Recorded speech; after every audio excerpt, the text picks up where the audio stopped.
York's only local show is back on its new home on York's only local station. Guess who's back again. This is the Gary Sutton Show on WOYK. I'm back. Now, broadcasting live from WOYK's downtown York studios inside Wellspan Park, here's Gary Sutton. And a good Friday morning to you. I am Gary Sutton. This is the Gary Sutton Show on WOYK, brought to you by Barley Snyder Law Firm. You can find them at barley.com. They feature a wide variety of practice areas, industry groups, and service teams geared toward one thing, helping you achieve your business goals. Check them out again at barley.com. Mark McKenzie is here this morning, and that in itself is a mouthful. Happy Friday. Happy Friday to you. I'm a little excited.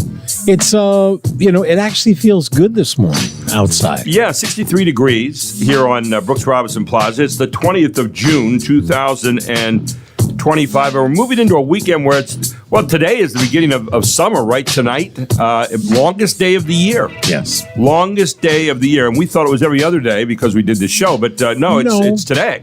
10:42 tonight. Yeah. And what will I be doing at 10:42? Sleeping, probably. For me, yeah. Yeah, you got it. And looking forward to that as well. The longest day. The longest day. Yeah, this time they're mad. No, anyway, it sounds like a movie, like a sequel to something, doesn't it? Well, it was a movie. It was. The Longest Day. Was it Burt Lancaster in that? World War II. All I remember is the hug on the beach, right? I think it was about D-Day. Something, the Longest Day. Yeah, The Longest Day, D-Day, June 6, 1944, but not today. No. Well, today is. I mean, actually, it really is the longest day of the year. Yeah, what is it? So what are you going to do with your extra time? What is it? It's not the...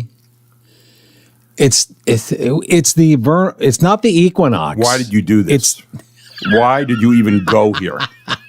This is way too much. It's not the equinox. It's the other thing. What is the what is the other one? Solstice. There we go. Yeah, that's what it is. Good. Well, you're the closest to the sun we're going to get, or whatever, yes. Without burning up, and so I got it. Anyway, by the way, you can check out our podcasts at WOYK on YouTube at the end of each day. We have them up there, whether you like it or not. And also, Just a Voice on Main Street, my YouTube podcast that I put up there, and you can see if there's any new ones on there. We also have a text number each day at 833-478-4729. That's 833-478-4729, and you're welcome to weigh in throughout the show anytime with that. Today is also National Take Your Dog to Work Day, or as we like to call it here at the York Revolution, Friday. Yeah, really. We have more dogs. We walk across. It's shocking. There. Yeah, I mean, it's the worst thing you worry about is somebody raising their leg. I mean, but they're all well trained. They're all very nice dogs over there, except Potato. Well, Potato has stopped barking at me. Potato is Cindy's dog, and she no longer barks. He no longer barks at me. I guess, at you, at me. Right. He still goes after you. I haven't seen them in a while. Bite marks on the ankles are horrible, aren't they? And no, it's just the yipping. Yeah, it's the yappy little dogs. Yeah, you're not a big yappy little dog fan. No. Ben Shipley has this big dog, Manny. He's big. He has a gate across his door, by the way, to his office. And Manny is big. Manny is a man. Oh yeah, he's good. He's a nice dog. Friendly dog. Very friendly. Yeah, all of them are over there, but they all have dogs. Everybody has a dog. It's amazing. I've never seen a place that had as many dogs as this place. Yeah, but once in a while maybe, but every day. To each their own. It's a culture, right? Is it? Yeah. You and I don't have dogs in here. No. Although they've often said if you have an animal with you. And you're doing like a talk show on TV or something like that. Yes. That people will lock in because you love animals. I don't believe that. So I'm sitting here holding my pet snake or something. I guess that wouldn't count. But what would you say was National what? Bring your dog to work day. Take your dog to work day. See, I've got better ones. Yeah. Go ahead. Are you ready? Go ahead. I'm ready. All right. The first one I'm going to lead with this. It's National Flip Flop Day. Yeah, flip-flops to me are annoying. They're just annoying because you have to worry about keeping them on your feet. Here's the thing. I don't like anything where I have to work while I'm walking. Here's the thing with flip-flops, okay? It's when you have a golfer's tan and you're supposed to wear them without socks. Yeah. It looks bad. It does look bad. You're tan down to your ankles, and then all of a sudden you have these white feet. So I don't like that. Well, it's like I gave you this new baseball card the other day. We have cards here, like our business cards. Well, it has my picture. Well, you have cards. I have cards. No one took a picture of me, but they will. Oh, you think? But they will. Yeah. I'm not holding my breath. Anyway, if you take a look at my picture, save the time. I got this new one taken. And the problem, I looked at it, and I have this tan on my face, and then up at where I wear my hat all the time. Yes. Guess what? Yes. I look like a cone head. Some of the golfers in the Pro Tour, when they take their hat off on the 18th hole, and I'm like, look at that tan. Oh my Lord! It's just it's terrible. But anyway, go ahead. What I was going to say is I don't think it's called. Well, it's not called a flip flop. It's called a slider. Do you know what a slider is? No. It is small hamburger. No. Well, yeah, small that hamburger too. Sandwich. In relationship to flip flops. I got it. All right. It is. The flip flop has the thing in the middle. Where you put it in between your big toe and your second toe. Sliders, you just slide your foot in because it has a cover on across the middle of your foot. So yeah, but even that you have to think a little bit about keeping it on. And that's it. I wore them for the first time. Deb bought me a pair. I want to say 3 years ago, 2 years ago, but I didn't wear them. And but when we were at the beach last week, I did bring them and I wore them. But my foot would keep sliding out of it. That's the problem. So I wore socks with it. She said, "Do you know what you look like?" You can't wear socks. I wore black socks, and they were black sliders. That's even worse. Is it? Yeah. Anyway, moving on. Unless they're the cutoff. Wait, there's more good stuff. No, I can't believe you did that. Because you have a certain sense of coolness about you. Here's the thing. That hurts me to even see that picture. Here's the thing. I could get if I'm going to sunburn one part of my body, right? It's going to be my feet. Yeah. So I wore the socks as a preventative measure. If they complain about look at the old man, it's right. like, yeah, well, I got gray hair. That's where you crawl off the style train. See, you sacrifice sacrifice practicality for looks and coolness. You know what? And I do that at the gym whenever I go because I refuse. I have a pair of those headphones. Yes. The iPhone headphones, but the old ones. The ones with the wire. Yeah. So everybody has their new headphones or they have the headphones I wear at work every day for the last 40 years. Right. And I don't feel like wearing them, while I'm working out. Sure. So I just wear the light things. And I know I'm the only person in the building that's wearing those. Well, that's different. Because not everybody can wear those or not wear them. Anyway, it's just another. I'm getting older. All right, I got a couple more good days here. Are you ready? Go ahead. International Asteroid Day. Ooh. Did you ever see you take medicine for that?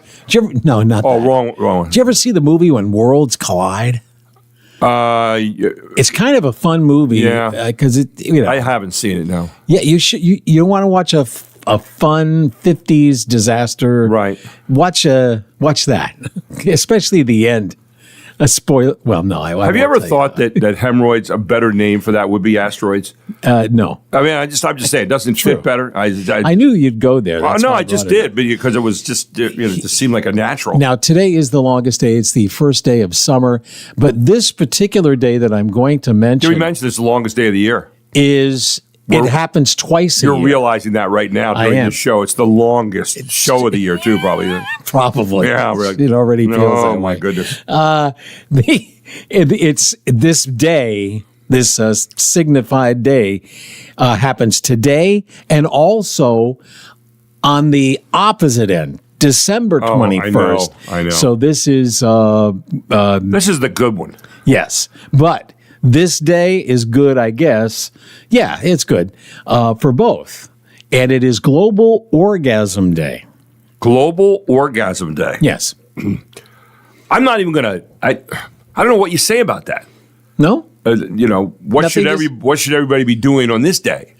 I mean, I don't know. Screaming with delight. I guess. Just happy about the day, right? Yes, exactly. Global Orgasm Day? Global Orgasm Day. Wow. So every day's like that with me about life. Is that it? About life, yeah. Just butterflies, balloons, happiness. It's almost the same thing. Food holidays today. Plain yogurt day. Ugh. Why? It has no taste. Why? Why would you eat plain yogurt? Yeah, I mean, if you had a choice, even with berries and stuff, you cannot hide the fact that it's plain yogurt. At least with the berries, it brings out the fruit. Well, give it a little something. Yes, give it a touch of sugar. Something even smells or tastes like sugar. Come on. National Smoothie Day. Do you have smoothies? You know, I can't remember the last smoothie I neither. had. I really can't. And I keep going by these smoothie places thinking I got to stop there sometime, and then I don't. There's a lot of them. There's like I know. Cafe. I don't know anything about it. I go by these places where I don't know what they sell. Like there's one that sells Oola bowls. I don't even know what that is. Well, that I can tell you a little bit about that. Okay. It's a bowl of, well, it's very similar, except they don't grind it all up. To a smoothie? Right. Yeah. They also have like rice bowls and sure. I mean, I know what that yes. is, but yeah. But I go by these Quinoa. smoothie places. They have other stuff. Quinoa I've had. I like that. Yes, it's okay. Yeah. But I go by these places with smoothies, and they have all these different things, and I don't speak the language. So then I feel like now I really don't want to stop because I don't know what the hell I'm ordering. I'm going to tell you, see, that's another generational thing. I know. Because I have said the same thing, and young people, it's a viable food choice for them. I look at that and say, where's the hamburger? Yeah. There's no ham. Where's the steak in this? Ribs somewhere? No. And so we just move on. Sounds like Claire, whatever it is. It's okay. Where's the beef? It's okay. I don't want to be too cranky. Yeah, right. Okay. And it is also National Ice Cream Soda Day. I can't remember the last ice cream soda I had either. It was probably when I was a kid. I'm going to give you a little tip. I'm going to give you a little tip. Go ahead. Next time you're in Lancaster County. Go ahead. And I'm not being paid for this, but this goes for everybody. You wouldn't mind if they paid you. No, I'm not. Not doing it for that I would reason. say this regardless of cash. Okay. All right. Although the cash would help. Nah, it doesn't really matter. Right. I'm going to tell you that I'm trying to get you into trouble so badly. You should. I'm bad. Everyone should do this. Okay. Everyone should do this. Get paid. Right. Go to Retu's Twin Kiss in Mannheim. I know where that is. It's right on the main drag, yes. The Mannheim Pike. Yes. In the would you call that the downtown area? Just outside the downtown. It's up area. on top of the hill there, right? Actually, it's down as you go down the big hill, right, from where they have the cars, the auto auction. Yes. So that's up on the top, and then it kind of slides down into the town of Mannheim, and Retu's sits right there, right before the railroad tracks. Okay. And you want to go in there, and this is what you want. And today would be a good day to do it. They make their own root beer. Okay. Yeah. And I think they also do their own soft serve, and they make a root beer float there that's just. There's just something about it. You're working yourself into a lab, you know that. The flavor of the root beer and the creaminess of the soft serve, it's just great. Isn't there a name for that, like the brown cow or something like that? I think it was called Black Cow. Black cow, brown cow, whatever, yeah. So National Ice Cream Soda Day. So if you're looking for the ultimate, I would consider the Retu's Twin Kiss. This is Mackenzian advice, by the way. So you could take this as like a special moment. That's right. Root beer float. Try it today. And do not skimp on either one. Deb she says less ice cream. And when I tell her, I say, give it to me.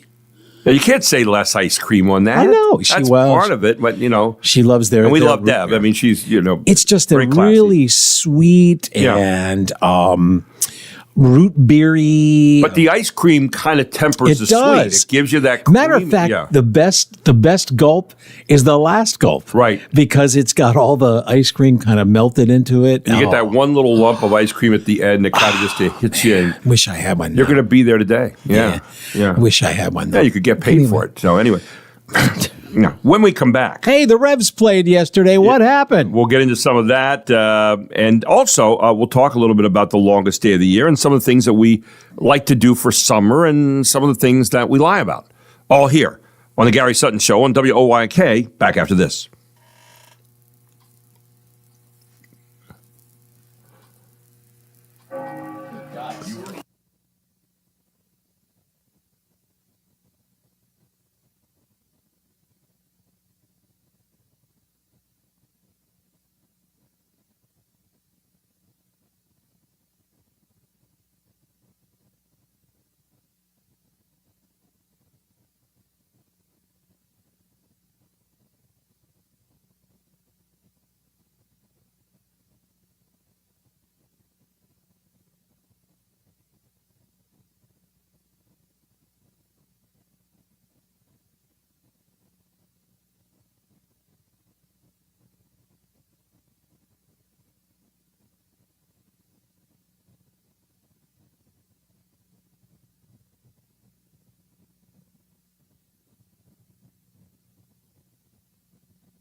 Swing and a line drive, base hit to right field.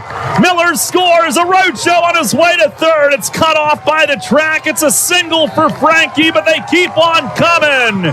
6-4 here in the 8th inning. It was so close. It was so close. You should have heard when the guy hit the grand slam. Alonso hit the grand slam for Hagerstown, and they went up 6-1. Yeah. I had to go to bed at that point. I turned it off, and I went to bed. And then the Revs fought back. I mean, did. Yeah, they gave up 4 runs in the 7th inning, so they're down 6-1, and it looks bad. And then in the bottom of the 8th, they come back, and you heard Frankie Testato right there, the first baseman, who knocked in some runs. He had his 35th RBI, by the way. Wow. Costas had another homer again last night. He had 2 RBIs with 26, and Bubba Aline had 2 more for 15. But they came so close. They got a 4 spot there in the 7th, but could not get closer and lost for the first time, by the way, in 16 games. Wow. To Hagerstown. They lost. And so the Revs give up 1 game of their lead last night. They now still lead the Northern Division of the Atlantic League by 6 games over Long Island, who slipped by Lancaster 15-4. Wow. Just barely got by. But yeah, that was... the Revs have not lost, well, since last Sunday. And so they took the series. They will not see Hagerstown again now for a month, and then after that, another month. So there you go. 15 games left in the first half. The magic number, still 10. Still 10 because they lost yesterday. We talked about today being the longest day of the year. So Would you like to hear some facts about it? Yeah. Or you just, here's Fox News Radio with their report. The first day of summer is when the sun stays out the longest. It's happening today with the sun at its northernmost point with around 15 hours of sunlight, according to the Farmer's Almanac for the northern half of the globe, officially kicking off the summer solstice with pools and beaches likely in high demand as a heat wave moves in this weekend into next week for millions of Americans across the country, including triple-digit temperatures expected, along with heat warnings across the East Coast's I-95 corridor.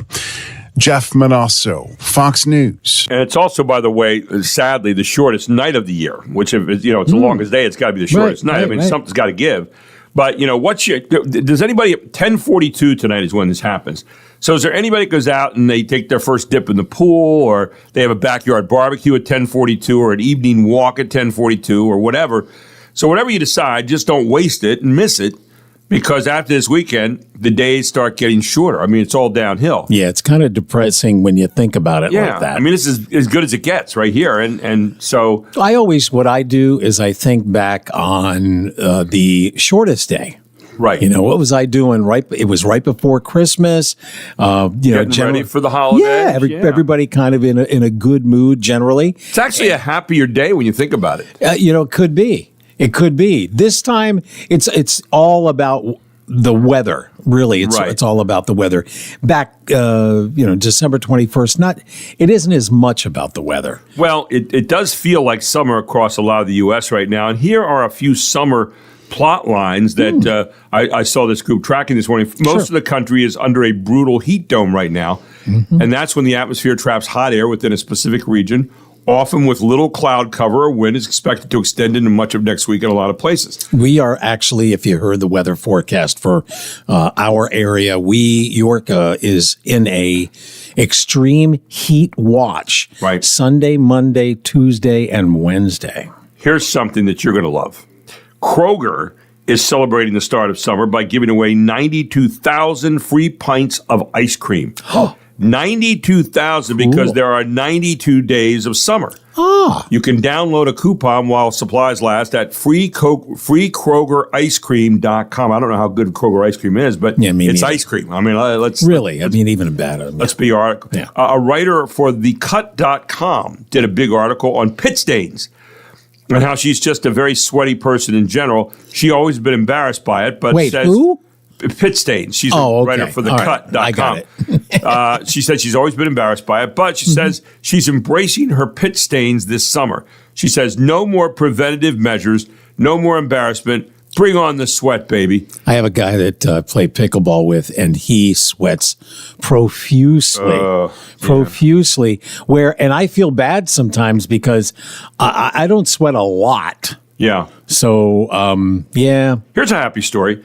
The New York Post wants you to know summer is open season for UTIs. Urinary tract infections are more common in summer because the combination of heat, humidity, and dehydration weakens your immune system. They're about 30 times more common in women than men. So you got that going for you. So you flush, keep drinking. What's the best thermostat setting for summer? An article on marthastewart.com says the ideal temp indoors, 70 degrees. But if you want to save money and not crash the grid, the ideal setting is 78 degrees. Wow. Each degree above 75 saves about 3% on your energy bill. Do you know that? I didn't know that. And for you now, I see you write that down. And finally, a recent poll found summer is our favorite season. That's not really too surprising. It isn't. You might not agree when the temperature hits triple digits. That's the thing. It ranked first with 32% of the vote. Spring is a close second with 28%. Then fall, 25%. Winter, 11%. Is last. And 4% didn't know there were seasons. So there you go. That's it. So, when we come back, we got a lot going on. do have, here's some things that we do have. All right, we've got birthdays in the next half hour. It's kind of interesting birthdays. It is an interesting day for movies. We will delve into that. Also, Coming up after 7 o'clock, Kevin Smith's going to be here with Kindness Worldwide, and Gracia Etienne with TMS Medicine and Mental Health. He's going to be here at 7:35. Jim McClure with his weekly history lesson about York County.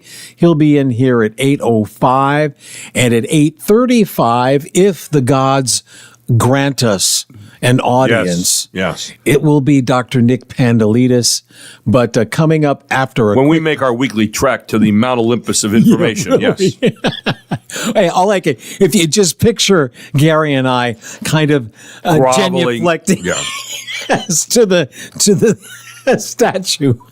I know. Kiss the ring. Anyway, we have a quick news update, and who's coming up after that? Well, after that, we've got, Ted Check this morning on a look at the week in media. There was some news out this morning about Fox Digital Media, which was kind of incredible. And we'll share some of that with you all here on the Gary Sutton Show on WOYK, where it is 6:30 on a Friday morning.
welcome back. It's the Gary Sutton Show on a Friday morning, last day of the week. It's going to be a hot one this weekend as we start summer tonight at 10:42 this evening. What are you going to be doing at 10:42 tonight? You're going to go outside and take a dip in the pool, take a walk, have a barbecue, whatever. Take a kid's baseball, rolls in your yard. I don't know, whatever it might be. But, I hope you, commit to it. Commit to it. Do it 100%. Whatever it might be. Right, Mark? I like that. I like Decisiveness. we have to take advantage of these days. Yeah. Whether it be ice cream soda day or first day of summer, and find a way to celebrate. I like these countries like in Europe, where it stays light until like 11 o'clock, 11:30. You get a tee off time at like 9 o'clock. You could play 9 holes or a real quick 18 and get done by 11:30. You'd be in. Wow. Be ready for your tee time at 7 the next morning. I mean, that's a little slice of heaven there from where I'm looking. It is. I may have to move over there. I don't know. Anyway, we welcome in Ted Check this morning, author of Saving the Beast. He is a recovering journalist, by the way, as he bills himself, and he's with us here every Friday morning, whether he likes it or not, and we get him up and say, come on, Ted, let's go. He's here this morning. Good morning, my friend. How are you? Hey, Gary, I'm doing great. Yeah, just rolled out of bed. Not really, but Got it. Because you got to do the show prep. But I think tonight I'm going to play with some lawn darts. How about that? Long darts at 10:42. What could possibly go wrong with that? Yeah, exactly. Add beer to that. We got a problem. Oh yeah. I see the neighbor. Hey, did I hear "Tumblin' Dice" there by the Rolling Stones as your bumper music? Yes. Nice. 1972 today. 1972 is our music year today, and Mark Mark's a visionary. He's always out there, kind of just feeling the pulse of the listeners. Hey, you sent me a piece that I thought was fascinating. Terry Moran, who got let go, I guess was at ABC because of a piece that he wrote, came out this week on a show with Marco, I guess a podcast with Marco Foster, and talk a little bit about this because he says something that's really thought-provoking, I think, and he talks about not giving up your citizenship in journalism when you're writing. Tell us a little bit about this story. Sure. So just for a little background, Gary, Terry Moran spent about 28 years with ABC, and by all margins, or by everything that we can measure, a fairly respected journalist. Right. But suddenly, out of nowhere, he goes on a rant on X. And he was talking about President Trump and Stephen Miller. Stephen Miller is the White House Chief of Staff and Homeland Security Advisor. And he was calling them haters. Right. He said Miller's a world-class hater. His hatred is spiritual nourishment. Right. And he said Trump is also a hater, but it is a means to an end, which is his own glorification. So ABC suspended him, and then shortly thereafter they fired him. Right. Because they took a lot of heat, particularly from the Trump administration. So yeah, it got me wondering. First of all, if he planned the whole thing out, because he's 65 years old. He was at the end of his contract. Maybe it's a way of retiring, right? Yeah. So. Right. His net worth is close to $20 million. So as long as he didn't spend it frivolously. Go out with a bang. Yeah. Right. And I guess he jumped to Substack, and supposedly he's going to make a lot of money from that. So that was kind of just a side thing that I was wondering. But yeah, he said, as a reporter, your job is not to be objective. Yeah. It was really interesting. He said you don't sacrifice your citizenship in journalism, and your job is not to be objective. What you have to be is fair and accurate. And he said, and I would say that this is an observation that is accurate and true.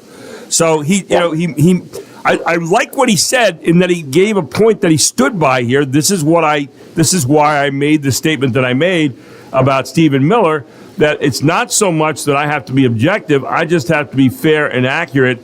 And this is an observation that I made that is accurate and true. Talk about that a little bit from a journalism standpoint.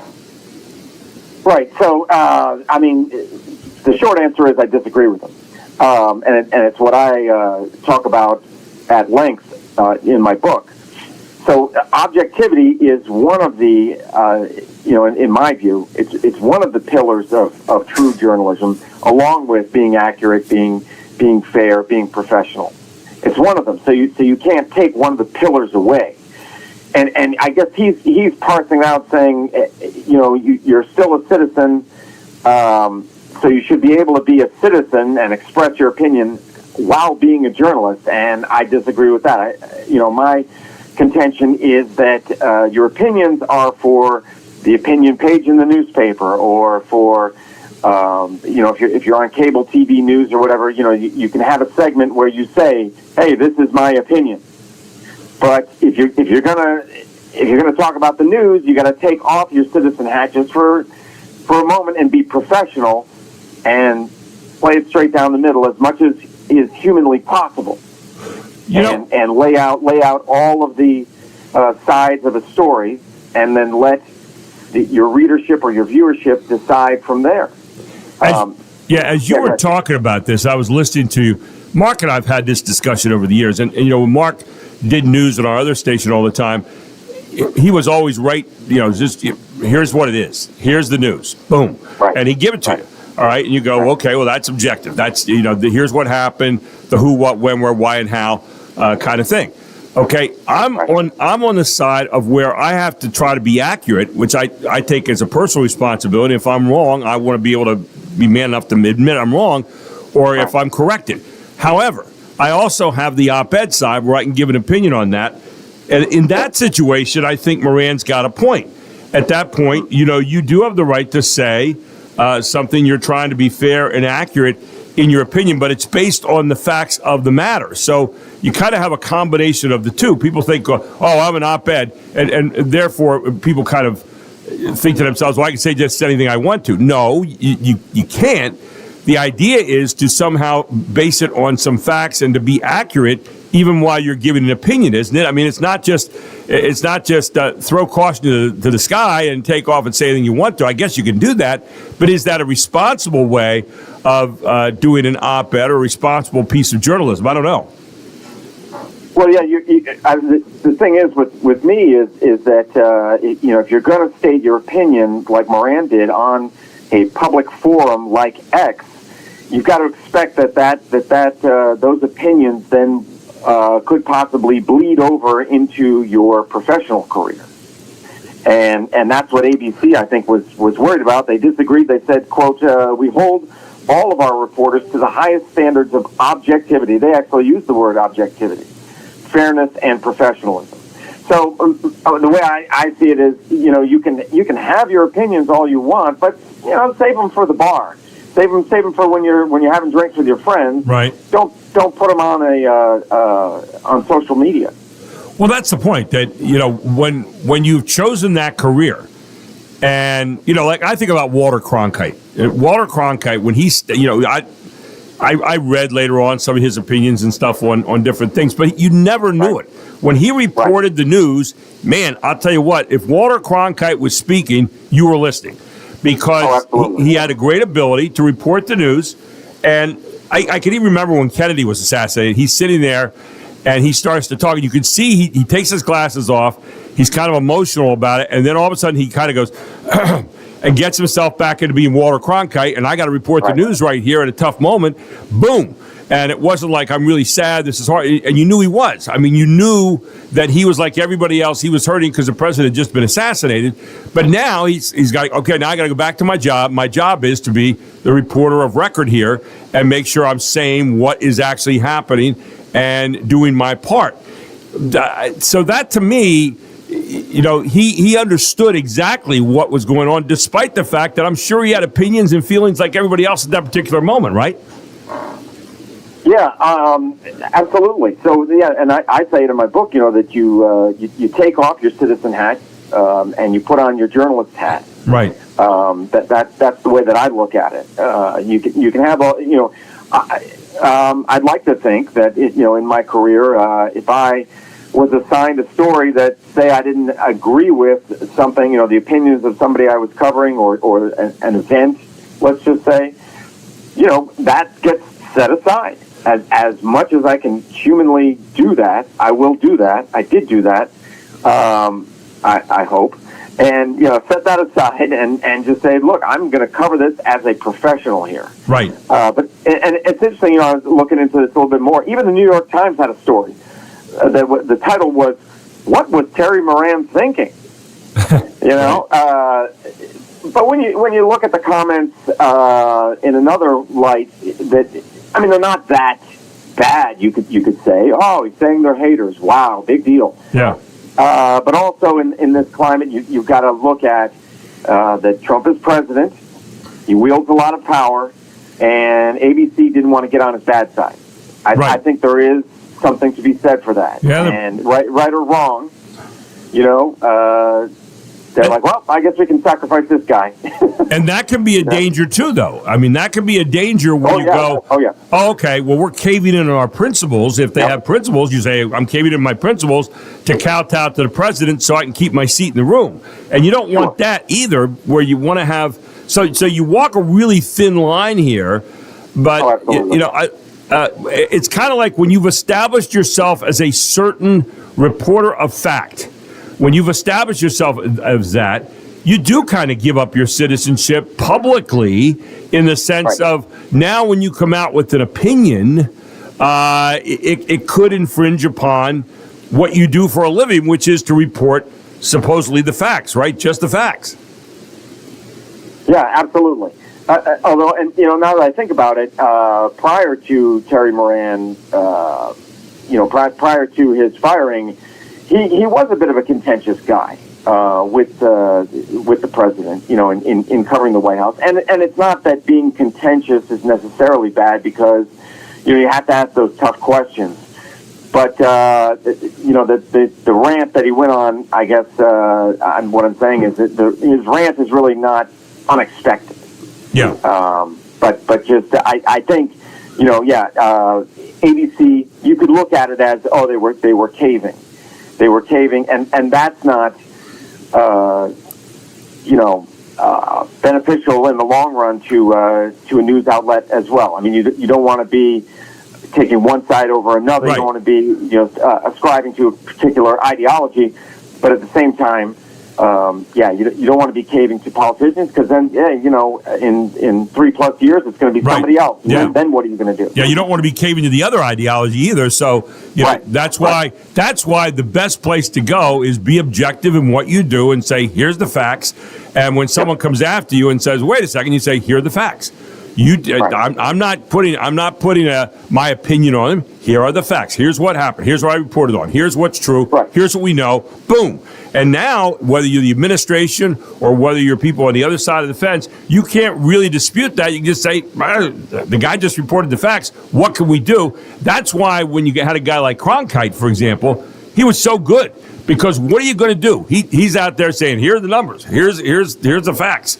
And that's the way it is. And end of the day, that's how you thought about it. But Saving the Beast is the name of the book. And a recovery report reflects on America's broken media and how to fix it. And Ted's got that out on Amazon. Get out there and check it out.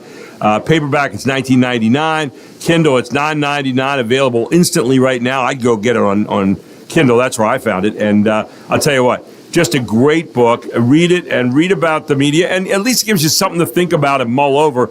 But Ted, we appreciate it. I thought today was a really good topic. I kind of like what Moran said because it does give you a lot to think about in the long run, right? Right, but the other thing is, you look at the mainstream media and how they've been hemorrhaging readers and viewers. You wonder if it's because of things like this.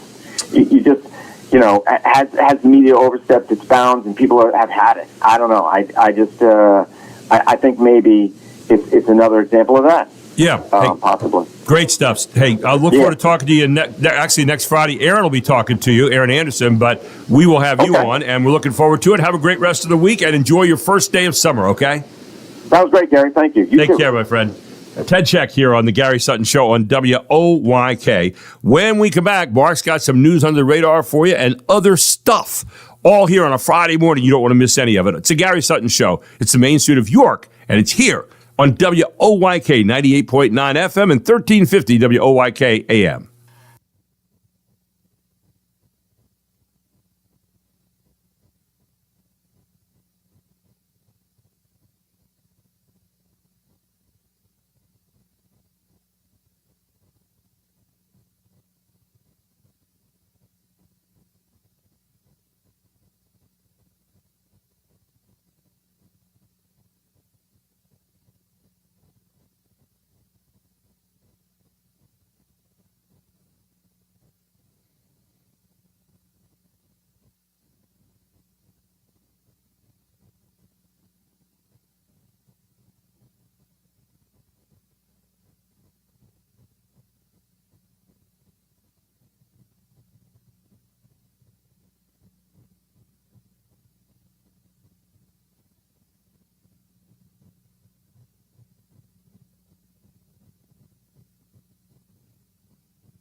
Okay, come on.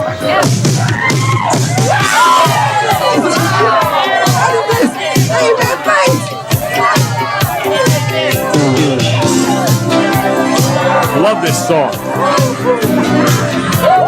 I don't know if I could do it, but I love it. Dancing on the ceiling, right? Yeah, this was back when they were doing like movies for music videos. You know, he's written Lionel Richie, right? a lot of ballads, but he's also written some up-tempo party-type songs all night long. I ever tell you about the time, I think I did, but this audience probably has never heard it. I was in New York City, and I was doing my show at CBS Studios. And their studios, our studio here is not that big. This studio is spacious by comparison to what you have at CBS. Yeah, Oh, my. You've got these little boxes in there. You can barely fit two people in, okay? So I'm up there. It's the, I guess it was one of the either Democratic or Republican National Convention. And a friend of mine said, you want to go to this little orientation at Madison Square Garden? I said, sure. So he said, well, meet me up in New York. And I got this place to stay. And he said, I'll get you a place at, he was a vice president of Westwood One Studios, which was connected to CBS. And he said, I'll get you a place at CBS to do your regular morning show from York, but in New York City. So I went up on the train and went out of Lancaster on the train, went in and found the hotel and nice place, and they took care of me. And then next day we pull up at CBS and we go in, and I'm expecting like, gold-plated stuff. It's CBS. I mean, so you walk in the front door of CBS, and there's this gold CBS thing across the front of the building, and you're like, oh man, I'm in CBS. So you go upstairs. And I went by Leslie Moonbeam's, whatever his name was. Moonby. I went by his office, and I'm thinking, oh, man, I'm in the heart of the beast here. So I go in, and all of a sudden they said, here's where you'll be doing your show. And I walk. It was like going into my closet. There was barely room for me in a chair, but I got in there. And it was actually not too bad. But it was small. It's kind of like my desk right here. That's about the size of the office. Okay. So I get in there and I do the show, and it's a lot of fun, and everything went really well. And so I get done. So I'm walking back out, and this place is like a maze, trying to get through it. And I'm walking back out, and the guy said, "Go this way," and I went straight. I walked straight ahead. I opened the door, and there's no light on. It says, that anybody's doing anything. I walk in, and there on my left is Lionel Richie doing an interview with a guy who's on my right, who is doing the interviewing.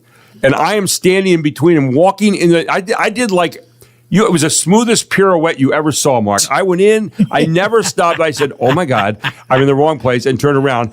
And that was my one time that I hung out with Lionel Richie for it had to be 2 seconds. To be 2 seconds. And I'm pretty sure he probably tells the story to this day. Gary was in there, and we got to know each other. This guy, he came in and he turned around and he left. What an idiot. The guy that was not. So I walked, and the guy said, oh, and the guy leading me out of the building goes, Lionel Richie's here doing an interview. I said, do you think? Yeah. So I walked down, and there's Lionel Richie's stretch limousine out in front of the building. There's my stretch Pinto out in front of the building. And, it was. But, you had a chance to see him. It was cool. So he's sitting right there, and he smiled. And I started singing Lady. But I didn't do that. Well, Lionel Richie is 76 years old today. And when you think about all the ballads, all the songs he's written over decades, it's quite a thing. Talented guy. And, of course, the Commodores. Here's another, right. So he's been all over the map, so to speak, in a good way. Here's a song. I just thought I'd play it because, I'm not a huge fan of hers. I mean, she's a good singer and all. Okay. But I always go back to her first big hit, and this really put her on the map. Do you remember this at all? Unfortunately, yes. Beneath its snowy my God. What's the matter? If you're having a down day, I guess this would be She had kind of a happy voice. Songbird sings a song he always sings. You know, if you didn't have any other songs to play, if all your CDs and DVDs had been destroyed, It's but one. Anne Murray, When I was young, Snowbird. It was the first. Actually, it was the first time. Apparently, it was the number one song by a Canadian in America. So It's one of the reasons we don't have a lot of Canadian singers here in America. We just anyway, don't. yes. But Anne Murray, she is Was it 80. Was it Anne Marie or was I thought she had a? It was Anne something. It wasn't Marie though. Anne Marie was that older actress. That lady. I don't know, but Anne Murray. Anne Murray. Anne is Murray. There it is. Yeah. 80 years old today. 80 years old. And interestingly, And I hope she stops singing. I really do. I don't know. I haven't heard her. Do in a the while. world a favor, sir. Every once in a while, I hear her on the radio, and I think, God, how did that become popular? Well, she did have kind of a decent voice, but She I'm sure did, but I'm it sure wasn't- there are a couple Anne Murray fans out there right now going, I can't believe you guys dissing Anne Murray. Come I'm on. just saying, it just there's nothing. Is it She's really? probably a nice lady. You know, her voice just a little bit lower. Yeah. maybe than Karen Carpenter. She'd have been Barry White. You know, I mean, she goes any lower. No, but like they're just a little bit lower than Karen Carpenter. Just not enough. Anyway, Yeah, I mean, and another person not whose enough Anne Murray. birthday, who it is today, although he recently died, so he died just short of his 83rd birthday. Go ahead. Brian Wilson. Oh, Brian Wilson, yeah. Yeah. Of the Beach Boys. Mm-hmm. Yeah. So Very talented guy, very No doubt. troubled in a lot of ways. Yeah, he kind of like I think very typical of geniuses. Yeah. he was a musical genius. I hesitate to use the term idiot savant Right. because I'm sure he was fine in other areas, although he did have his problems. But who doesn't? we don't, but I mean, he everybody else was does. definitely a musical genius. He So- was. And that Beach Boys sound, you talk about iconic, one of the most iconic sounds of any musical group ever. But I don't have any time for anything else. Oh, so, okay. Well, I do. yeah. I'm going to tell you that Kevin Smith's coming up next, and we've got time for Kindness Worldwide. And we're going to talk about the week that was through the lens of kindness, and maybe even get some thoughts about how to make the weekend a little bit more kind, especially with summer getting started today. All here on the Gary Sutton Show on WOYK, where it is 7 o'clock.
York's only local show is back on its new home on York's only local station. Guess who's back again. This is the Gary Sutton Show on WOYK. I'm back. Now, broadcasting live from WOYK's downtown York studios inside Wellspan Park, here's Gary Sutton. And welcome back to the hour number 2 of the Gary Sutton Show here on a Friday morning where it's 7:05 on Brooks Robinson Plaza. 63 degrees outside, about 6 degrees cooler than yesterday, Mark, and kind of a nice feel. I'm telling you what. I mean, it almost feels like maybe May or like late April or something. But then we check ourselves and we realize that today is going to be the first day of summer. Did we mention the longest day of the year? Which does that make this the longest show of the year? No, the summer solstice. The summer solstice. So if you remember the what is it that the formation of rocks in England? Oh, the Stonehenge. Yes. So it's all so that it lines up perfectly. Yeah. Now, I don't know if the first day of summer is where that happens in New York City. You ever see the photos of the very tall buildings? Yes. And the sun comes right down that column of sky. Right. And they wait for it. So I don't know if that's today or not. You know, first day of summer and all. You need to stay away from the medicine cabinet. It's kind of like really. It's kind of like Stonehenge, only bigger with buildings. Yeah, it's much bigger than Stonehenge. Skyscrapers. Yeah, and they use more than just like But rock. It's International Asteroid Day, so keep your eye peeled. Yeah, for an asteroid. National Flip Flop Day, and if I had thought about that beforehand, I would have worn some. Just to be in the spirit. Just to, be in the spirit. In the spirit. I cannot believe you wore black socks. What? If I was Deb, I'd be mortified. I'm well, serious. you know what the kids wear? I would burn. Burn my feet before I would do that. Yeah. The kids wear white socks. Yeah, with but sliders. they're kids. They can get away with that because just saying. kids are like getting ready for the next game. You, on the other hand, you have a responsibility for all of us. They were the You were out there. You were the poster child that day. You should have known better. I'm a little. It was the 1/4 socks, Kevin. See, it's like Well, let me see. and it's National Smoothie Day, so it's a great way to start the day with a smoothie. Yes. Plan on getting an ice cream soda later on because it's ice cream soda day At Retu's, where Mark is being paid for every gulp you take. So yeah, I wish. Right, I know. Anyway, I would just take product in lieu of cash. That's exactly right. Keep me in brown cows or black cows for a year. Anyway, today brought to you by Barley Center Law Firm. They are our presenting sponsor. Barley.com is where you can find them. And they feature a wide variety of practice areas from industry groups and service teams. And they're all geared toward one thing, which is basically helping you to achieve your business goals. But this hour is brought to you by Kindness Worldwide. And we call this a Good Friday because every Friday is a Good Friday. In fact, every day is a good day if you're Kevin Smith, because he's the guy that started the whole idea of Kindness Worldwide. You can find him at kindnessworldwide.org, and they are the sponsor of this hour. And strangely enough, Kevin Smith is here this morning. Good morning, my friend. How are you? I'm doing great, Gary. How about yourself? I'm doing really well. Great to have you in this morning. Okay, the first day of summer. It's the longest day of the year. It is. It's a great day. Sometimes until you get out on the highway, and I found this out yesterday. Although when I got to it last night, it wasn't too bad, and I already knew that I was going to take another route home. But I had to do a radio show in Baltimore yesterday afternoon, so I went down there. And on the way down, I noticed between the Hereford exit and I think it's the Middletown Road exit, which is about 7 or 8 miles apart, that every inch of space was a stopped car and vehicle and truck. And I thought, oh my gosh, I've got to come home that way tonight. So, and that would have been about 6 o'clock. So I'm watching people, and then I'm getting down there and I'm reading this story about road rage, people losing their minds on the road. And some of the stuff that's happening was a story about a guy that got cut off, and he called out these guys in another car and pointed down to a parking lot to go down, and we're going to settle this. He was 61 years old and gets down there, gets in a fight with these kids. The kids punch him out. He dies. Another one where the car was riddled with bullets. A guy got out of his car, walked back to a mother and her children, pointed a gun at him and said, "I'm going to kill you all." And it's like, people are getting crazy. And it's not just the hot weather, it's any time of year. So let's take kindness this morning. What is happening? Where did we kind of go off? I don't remember it always being like that. I mean, you might have, in the old days, you might have given someone the number one sign and saying, "Hey, you're number one," not really meaning that. And but you had other things you did, okay? But you didn't cut people off. You didn't think about harming other people. You didn't think about using your car. I had a guy one day that sliced me off. I shook my head when he went by me, and the guy, boom, ran me off the road and then sped out of there. And I'm thinking, what in the world? Where did we always kind of had a thing where we're all in this together. We're all out there together. We let some cars in ahead of us sometimes, and we, did other things. But what's happening there in society, and especially out in the highways? That's a great question. Well, first day of summer, obviously temperatures are high. They're going to be higher this weekend. Oh, they sure are. Close to 100 degrees. And unfortunately, often on the road, when there are issues, tempers can escalate. And, I'm not sure what the reason why is. I think, maybe sometimes people are so busy, they're so focused on other matters in their lives that it doesn't take much to set them off. And I think people are losing patience. Patience is one of the characteristics of kindness. And sometimes when they're in a hurry, they want to get somewhere, just some brief delay or something just causes them to hit that tipping point. But nothing good happens when you respond from a negative with another negative. I mean, math is wrong. In math, a negative times a negative is a positive. Right. Well, if something happens to you and there's some unkindness and you respond with unkindness, nothing good happens from that. If you respond in a positive way, take a pause, take a deep breath, de-escalate instead of escalate, good things happen. Of course, in math, a negative times a positive again is a negative.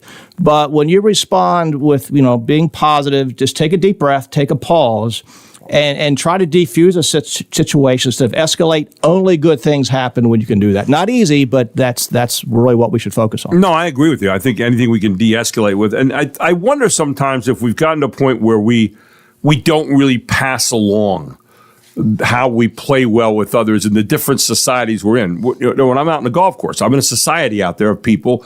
We've got to kind of have certain rules that we get along with to get around 18 holes in 4 hours. And there are just rules that you do. There are courteous rules and so forth. There are other places. We're out on the highway. We're in a society of sorts. We're out there with everybody else. It's our job to try to keep us each safe in our own way and also keep others safe in the way we act.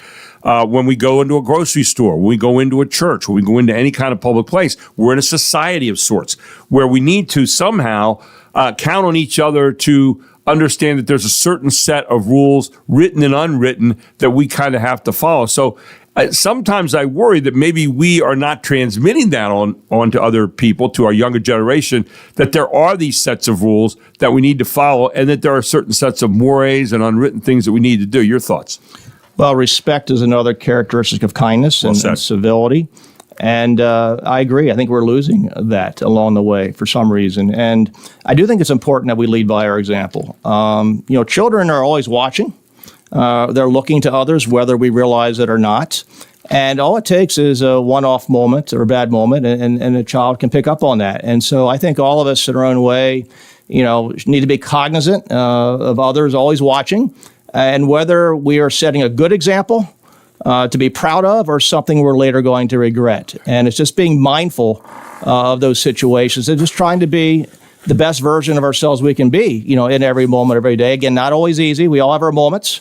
We're not perfect, but at least the effort and being aware is what's important. I look at the people who are out there on the public stage every day, President Trump and others, and the way that they talk. And again, this is not a right or left thing, but it's more of a general observation that I always thought that our leaders owed us being honest, owed us being respectful in the way they talk to people and so forth. That seems to have left the building in our general discourse nationally out there by our public figures. Maybe not even as much among us as citizens, where I think we kind of respect each other a little bit more, but in a general sense, the name calling, all that kind of stuff. You're a guy that deals in kindness. How do you kind of look at that and say, okay, what do we need to do there? Well, I think in particular, we look to our leaders to lead by their example, and there's a lot of room for improvement. Regardless of political party, I see it on both sides of the aisle, and everyone can do better. But we look to our leaders to set the tone. And look, passions are high, tensions are often high. There are certainly challenges we must deal with. But I think it's important to be above the fray, so to speak. And I think we're getting away. Kindness is truth. And I think in many respects, we're getting away from truth. It's becoming about narrative. It's about shaping narrative, shaping perception. And I know you're a prior guest, in journalism. I think one of the reasons why journalism is on the decline is that we're getting away from the profession of journalism, and we're getting about narrative, and we're getting opinion shaped as truth. Right. And I think the American people, and many of us, can see through that. And many of us are becoming increasingly aware, we're being conditioned by a narrative that's often a very disconnect from truth. And a lot of our leaders are there not really speaking truth, but trying to shape a narrative for political purposes or ends that, in my view, don't justify the means. And because it's their truth, it is therefore the truth. I use Mark as an example again, who's a trained journalist, who's a guy who knew how to do it, knows how to do it, and does it right. And yet I see these guys who are doing it from their basement or throwing an opinion out there on the internet and or blogging something, and you say, well, here it is. This is it. And someone called me one time years ago, and they said, I listen to you and I believe every word you say. And I said, seek help immediately. Okay? Because you look at that, and boy, when you get to a point where you think you're the answer, when you get to a point where you think everything you say is it, man, you've deluded yourself, I think, at that particular point. We try to get it right. Okay, and occasionally we get it wrong, and it's important for us to be able to step up and say, by the way, we reported this story yesterday, that was not right. Even if and people say, well, I'm the op-ed page, that's not a cop-out. Op-ed page means you still have responsibility to the very best you can do to get the story right. And you may have tried to do that, but you may have left something out, or you may have misinterpreted something, or you may have looked at something the wrong way. And it's important for you to have the humbleness to come back and say, you know what, I didn't get that right yesterday. And I just want to make sure we correct that so that when you're considering this, you're considering it, the whole body of information is true and not just, the way we said it yesterday. When we come back, someone is actually stepping down from a place we've got a chance to meet her and know her over the years. And you wanted to mention her this morning in the kindness narrative. And Kevin Smith, who is the guy who started this whole kindness movement around the country, has made York the epicenter. You can find him at kindnessworldwide.org. All kinds of big stuff going on. He's also going to tell you about something you can do to be part of that coming up in August here at the stadium at Wellspan Park. All next here on the Gary Sutton Show on WOYK, where it is 717.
Fox Sports Update. Halliburton finds a spot, launches, and hits long three-pointer from Halliburton.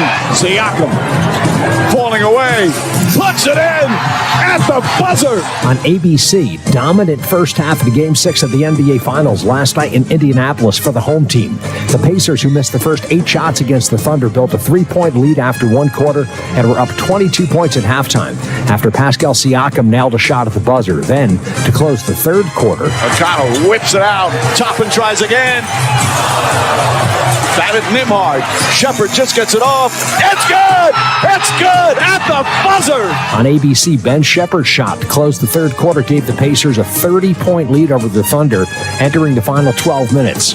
OKC outscored Indiana in the fourth, 31-18, but the Thunder still lost by 17 points, 108-91. This means whoever wins Sunday's game in Oklahoma City will be the NBA champions. You know, you got to control the controllables and let the cards fall where they may.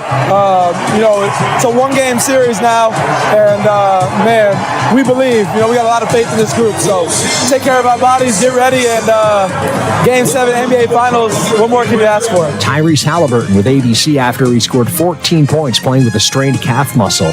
He'll have a couple of days off before having to play Game 7 Sunday night. The Pacers were led by Obi Toppin. He scored 20 points off the bench.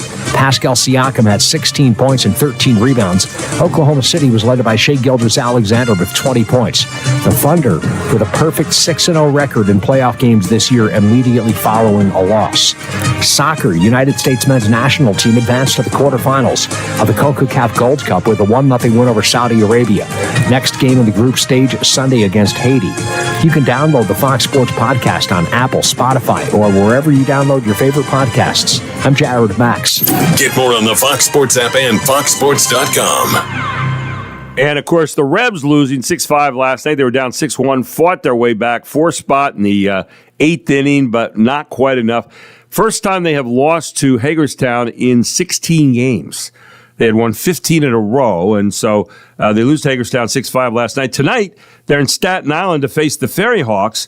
The Rebs up 6 going into that game tonight over Long Island, who slipped past Lancaster last night, 15-4. No, to slip pass. Anyway, that 6:40 is airtime tonight, and then the game or airtime. Darryl will be on with that, and then at 7 o'clock is first pitch tonight at Staten Island. Back with Kevin Smith this morning. This is Kindness Worldwide. This hour is sponsored by Kindness Worldwide, and it is a Good Friday. We entitle that every single Friday. And Kevin's constantly looking for the good around the area, and one of them comes, one of the stories comes in the form of a lady that we've gotten to know over the years, if we watch TV around here at all, and she is getting ready to move on. And Kevin, you wanted to mention a little bit of stuff this morning about Ann Shannon. Yes, thank you, Gary. Yeah, I'd like to extend my gratitude and best wishes to Ann Shannon from WGAL Channel 8. She announced this week that she's stepping down after a stellar 25-year career. Tonight at 6 p.m., I believe, is her last broadcast. And many may not realize this, but if there were no Ann Shannon, there would be no Kindness Worldwide. After this act of kindness occurred on Good Friday morning 2023, a young woman returned my wallet moments after I realized it was missing. I felt I should have done more to thank this young woman in a more meaningful way. All I knew was her first name, of course, at the time. And I instinctively emailed all the local news organizations, every single one, hoping that someone might cover the story. I felt it would inspire others, as it did me, uplift others. More importantly, it'd be a way, if they cover the story, to say thank you to this young woman in a more meaningful way. Only one reporter responded, and that was Ann Shannon within 7 minutes. She said, this is great. I agree. We need more good news. She came to my home. She agreed we coordinated to come to my home the following Monday for an interview. It was Easter weekend, of course, and in that correspondence, I thanked her and I wished her a happy Easter weekend and Sunday. And her reply, I'll never forget, she said, Friday is good because of Sunday. And she came to my home the following Monday. We did the interview. In that interview, I was quoted as saying, God's angels are everywhere. And in that moment, this young woman was one of them to me. Story aired that evening, on Monday evening. It later went viral. The caption on most of the stories was, God's angels are everywhere. And it was at that moment, I felt there was this calling. I just knew it was going to be something more, didn't know how it would unfold. But if it were not for Ann Shannon, seeing the good in that email I sent to her when no one else did, She saw the good in that story, made it a story, and then it became the story that it is today and will continue to be with the formation of Kindness Worldwide. One of the things you have on your cards is I see the good in you. Be the good and see the good in someone else today, too. And, maybe this is what we ought to be handing out in these backups on Route 83 and different places where we're standing in line at the store, when we're, rushing somewhere. And maybe if we pulled this card, I would just stop for a second and we remember maybe Ann Shannon, maybe you, and say, see the good in someone. We need to find more of that, don't we? I mean, and people say, that sounds corny. No, it doesn't. I think the fact that if we're looking for the good, we'll find the good, right? Absolutely. Well, one of the taglines of Kindness Worldwide is see the good, be the good, go the extra mile. It relates to the story of kindness on Good Friday morning. And, there's so much good and kindness all around. All we need to do is open our eyes, despite a lot of the headlines in the news and all the negativity. That's still the exception, not the norm. Just be cognizant of that and see the good in others, in ourselves, and actually be the good. One of our kindness cards, or be the good cards, one of the 16 acts of kindness on those cards is be an angel today to someone who needs one. Right. And that's something I think we can also all be cognizant of, because, God's angels are everywhere, and we can be an angel to someone else at a time of need. At the end of the day, and it's one of the things, we do a little prayer group on Sundays, my wife and I, at our church, and one of the things, and it's a prayer that I give every week, let me be in a certain moment where I cross someone's path, let them see your light shining in me. That's kind of one of the things that I use a lot, and I don't know that I always do that. I try, but there are moments where you're a little tired, or you're running somewhere, or you're running past something, you're going too fast, and you don't stop. Mark and I were talking the other morning.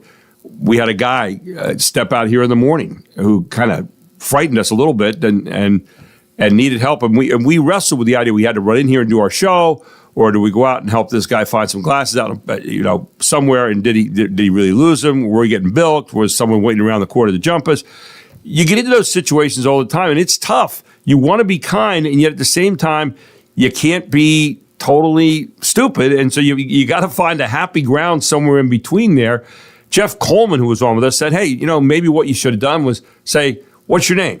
When I come out of here, if you're still looking for those, I'll give you a hand then. Of course, it'll be light outside, and you'll see what all's in front of you. But so he gave us a thought on that. And I learned something this week about kindness. Maybe that was a better way of handling it than how I handled it in that particular moment. So we asked for guidance, and we asked for help in understanding how we can be used in a moment of kindness, potential kindness, right?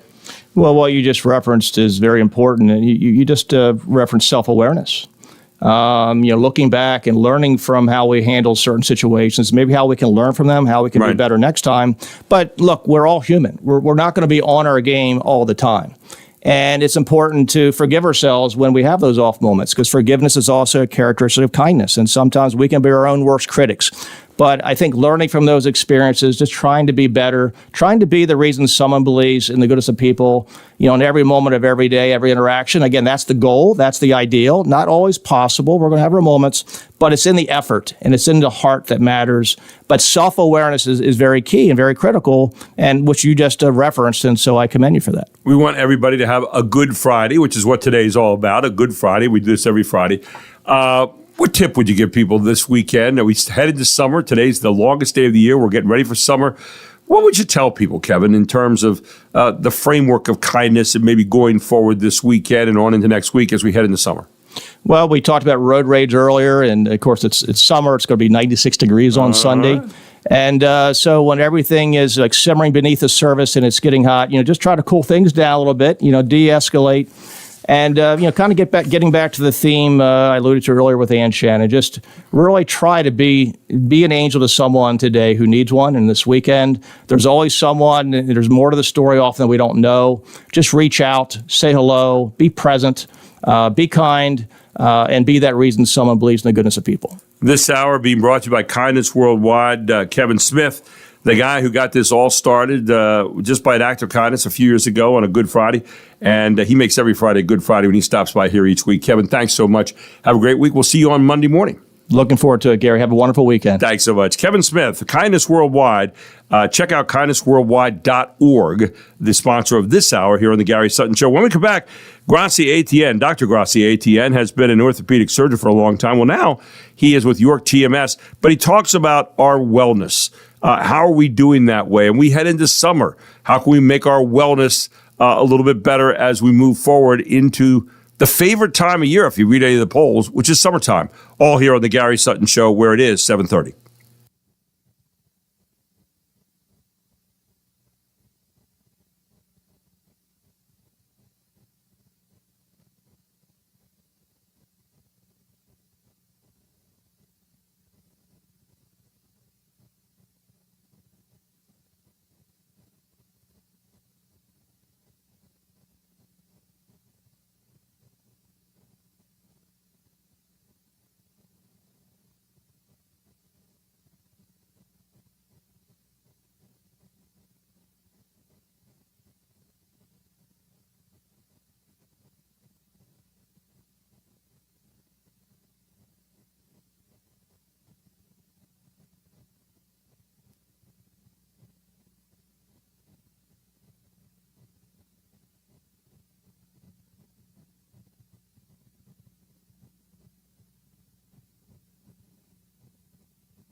Oh, it's so nice to be with you. I love all the things you say and do. I can't remember who sang this. Song's very familiar. One hit wonder. The group was called Gallery. Yeah. And this was a big hit in 1972, but we never heard from them again. Weren't there some people that did some other riffs on this song? Not that I'm aware of. I was thinking like, I don't know. It's so nice to be. Yeah, there seemed like there were some other people that did this song too later on that made it probably more popular than this group did. But not at the time. Anyway, welcome back to the Gary Sutton Show. Happy first day of summer. Exactly. Well, actually, it's not the first. Tomorrow is the first full day. Yes. It starts at 10:52 tonight, or 10:42 tonight, excuse me. Yes. I don't want to get that wrong by 10 minutes. You get out there at 10:52, you say, I missed it. Geez. Yeah. Surf's up. We don't want to be giving you bad information. So 10:42 tonight, the summer actually gets started officially. But our next guest, it's like summer all the time. I mean, he is one of the happiest people I've ever met in my life. He has done more for a lot of people than most people dream about doing in their lifetimes. He is Dr. Gracia Etienne. He's a former orthopedic surgeon. I know he did a lot for me because I have 2 knees, courtesy of him, and I walk because of the fact of his skill. But now he is with York TMS, which is a group doing some other work for people now in a different way, and this in a psychological way. But I wanted to talk to Dr. Gracia Etienne this morning about summertime and our wellness and getting into summer. And good morning, Dr. Etienne. How are you this morning? Good morning, Gary. How are you doing today? I am doing very well. I was kidding. I said, when anybody meets you, they'll think it's summertime all the time because you're kind of a happy guy every day. You're very thoughtful, but you're always very happy, and you seem like you're kind of at peace. And, you know, what causes that for people? You know, a lot of people say, I just want a little peace and quiet. I want to be at peace. I want to feel good about things. Talk about that a little bit, that mentality and how you get there. For me, Gary, the simple thing is to find purpose in my life. And I think that's really what gives me the joy. I always have something to look forward to. Whether it's helping someone or just seeing the sunshine or honestly seeing the rain. A couple of days ago, I was laughing at myself because they announced a thunderstorm, and I was so excited to just watch the thunderstorms. And so just looking for something in life, I mean, it's not that hard. People makes it way more complicated than it actually is. You know, you just said something that is so profound. And I see people sometimes, and I used to see people, they'd say, I got to go to work tomorrow. I look at every day, and I don't go to work each day. I go to a pilgrimage each day. I go out to every day to an opportunity. And I've said that over the years, and people think, I'm nuts. And I've heard other people talk about it, people like you, and where you say, hey, tomorrow, man, I've got a great new opportunity to do something cool. I don't know what it's going to be, but I have an idea of some things that could happen. And when you are looking forward to a purpose, when you can say, hey, I did something with my day, geez, I got something to do tomorrow, something that to look forward to, man. I mean, that just gets you excited at nighttime. It doesn't matter how tired you are, how much work you did the day before. That kind of renews fresh spirit, doesn't it, each day? Exactly. You said it very well. Once you have purpose in your life, and you can cope through what you're going through because there is a goal.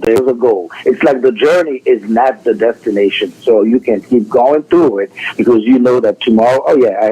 I'm going through today because I have to get something to do tomorrow, and I have something to accomplish tomorrow, and that keeps you going. And actually, it's only most of the time it's in retrospect. You're looking back, you realize, okay, there was a thorn on my heel, or there was a mountain that I had to go through, but you just went through it and didn't even realize that because you are so focused on something else, and you keep going.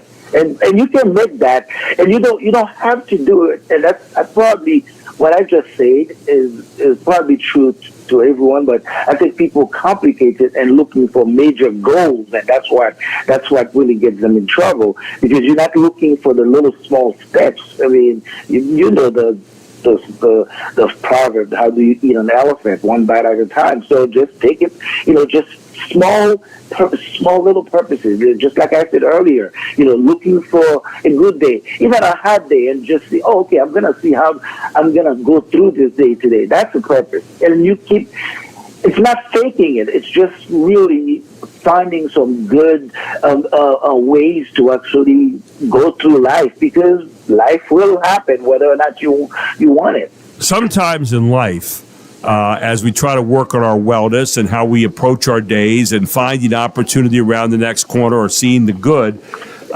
we forget how to do that. Or maybe our brain kind of goes to sleep a little bit in some area where it's tough for us to see that. And that takes us into the realm of depression sometimes. Sometimes it's something that's built in through family. Sometimes it's something that we acquire. We don't always know exactly why, but we do know that there are about 280 million people around this world who struggle to overcome depression on some level. And what happens is, and a lot of people don't think about it this way, Dr. ATM, but depression is really a disorder that is caused by decreased activity in the areas of the brain involved in regulating our mood. And so it becomes kind of hard to be happy about stuff or to have a purpose when our mood is kind of, asleep a little bit. Talk a little bit about that and kind of take us into the area that you're in right now that gets us out of that kind of situation. Yeah, regardless of what causes the depression, what the studies have shown is that the brain cells, the end game is that the brain cells stops working. I mean, they go to sleep and literally get inactivated in that case. So the goal in treatment is to awaken or reactivate or the cells and create contact or synapses between them and try to strengthen the synapses. That's why people have tried medications and sometimes the medication helps, but unfortunately, as you and most people know, medications are not without side effects, and sometimes the medications do not work either. So that's when TMS comes in play. That TMS goes directly at the site of the problem to literally reactivate and awaken the nerves and create connections between them and strengthen the connections. And that's how patients can give you all the wonderful testimonies that you hear after treatment. You know, one of the things that we do and we don't think much about is we have to go get an MRI, maybe of a knee or maybe of our brain or whatever it might be. But you use what's known as transcranial magnetic stimulation to go right to the source of depression, which is in your brain. And the thing about this, it's non-invasive, it's non-drug treatment, and it takes these magnetic pulses to try to gently wake up those areas and help your brain work the way it should. Talk about that a little bit, because it's kind of like physical therapy for your brain, isn't it? Yeah, exactly. I mean, the pulses that we use for the continuous stimulation, it can be as low as, and sometimes even lower than the pulses that you would get if you go for an MRI of your knees or your hips. So it's very well tolerated. This is completely non-invasive, a way of awakening the nerves. There's absolutely no side effects or contraindications associated with them. At your TMS, I can tell you we are batting at 100% right now, although the studies are, the larger study says 83% success rate with 62% revision rate. FDA approved, peer-reviewed papers are available, covered by insurance. This is not like a little hocus pocus and voodoo medicine, something that is not. Right. No, this is science, very scientific, well-based, and not only that, we have countless numbers of testimonies of patients who will tell you that makes a difference in their lives. You know, it's amazing. You got this NeuroStar machine, and one of the differences between MRI and this, MRI, you've got to get a prescription basically from a doctor. You don't have to have a doctor refer you on this. You can actually come to 1806 North George Street in York to the York TMS Clinic and find out information about the NeuroStar treatment. You can call them at 717-699-7361. That's 717-699-7361 to find out more about it. But basically, a session lasts 19 minutes a day. I've actually talked to someone during a session, just having a conversation. You're sitting back in a chair, and you've got this little thing on your head that's working on you, a very gentle kind of therapy. You can resume normal activities right after the treatment. 36 treatment sessions to completion, and it's got the possibility of helping you big time, right, Dr. Etienne? Yes, the treatment is very, very well tolerated by patients. It is not electric shock therapy. and there's no there's no effect on your cognitive ability. You can drive and go back and do your regular activities, whatever a level of complexity that involves, without any problem whatsoever. So to me, I think I don't like to use the term revolution too often, but this is a great improvement in the management of depression. If someone want to hear more or want to know more, we are more than happy. Just like you said, we are at 1806 North of George Street, right there in New York, on the other side of Wood 30. You will be greeted by a wonderful staff ready to really make you feel like you're at home. Yeah, you walk through the door, you'll get a smile, you'll get a handshake, you'll get people who are interested in educating you about all the possibilities here. And if you have depression or if you have some problems with that, don't you owe yourself the chance to know about all the possibilities that are available because you want to feel well again? That's what it's all about. You can also, by the way, visit neurostar.com for more information. That's NEURO star.com for more information and find out all about what the NeuroStar treatment is all about. But again, 1806 North George Street, right here in York, the York TMS Clinic. I'm telling you what, a place that might have the answer for you and your depression. Give them a call today, and you'll be met by some happy voices, believe me. 717-699-7361, 717-699-7361. You can also go to info@yorktmsclinic.com or go to their website at yorktmsclinic.com. Dr. ATM, we're on a pilgrimage, a mission, if you will, to help people in York to get better, to feel better. And this is one way you can do it, and find out more about it by stopping by 1806 North George Street right here in York. Dr. ATM, final thoughts. Yeah, I mean, if you yourself are suffering from depression, or if you know someone who may be suffering from depression, I think you owe it to yourself to know more about it. Just like anything in life, to make good decisions, you need to be knowledgeable about what you're doing. And Gary and I are like embarking in that crusade, and I am offering the consultations for free. Just come in, sit down, take as long as you want to ask all the questions that you have. Just remember also that depression does not present itself the same way in every patient. So if you even have the slightest suspicion, come and sit down. There's no commitment whatsoever. We're there for you. We'll help you. Good people, great treatment. Find out all about it. Tell them Gary Sutton proudly sent you to the York TMS Clinic, 1806 North George Street, right here in York. Dr. ATN, have a wonderful beginning of summer, and we'll look forward to talking to you again next Friday, okay? Thank you, Gary. Get some sunlight. Thank you, my friend. Take care. A lot of sunlight today. Take care. Dr. Gracia ATN, former orthopedic surgeon, now the head of York TMS Clinic here in York, helping with mental health. And if you are a person that suffers from depression in any way, shape, or form, as I have my whole life and had to deal with it, this is yet another way to, maybe get some help. And that's the important thing. Don't you owe it to yourself to know all about all the possibilities, because we want everyone to feel well. We'll take a break. We'll come back with more here on the Gary Sutton Show on WOYK, where it is 7:49.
there is a creature alive today who has survived millions of years of evolution without change, without passion, and without logic. It lives to kill. A mindless eating machine. It will attack and devour anything. It is as if God created the devil and gave him jaws.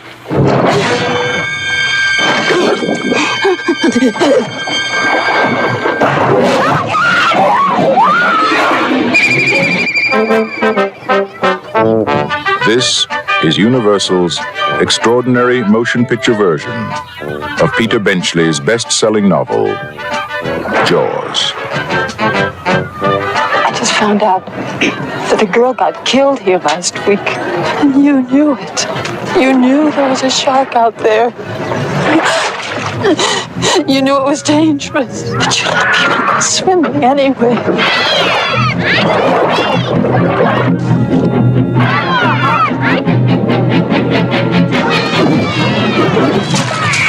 you see that?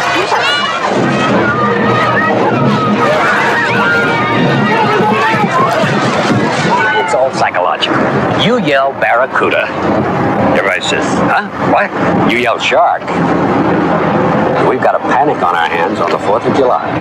Is it true that most people get attacked by sharks in 3 feet of water, about 10 feet from the beach?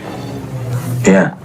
What we are dealing with here is a perfect engine, an eating machine. We're not only going to have to close the beach, we're going to have to hire somebody to kill the shark. Bad fish. But I'll catch him and kill him. Did you hear your father? Out of the water now! This shark, swallow you whole. You're gonna need a bigger boat. Great line. That's a 20-footer.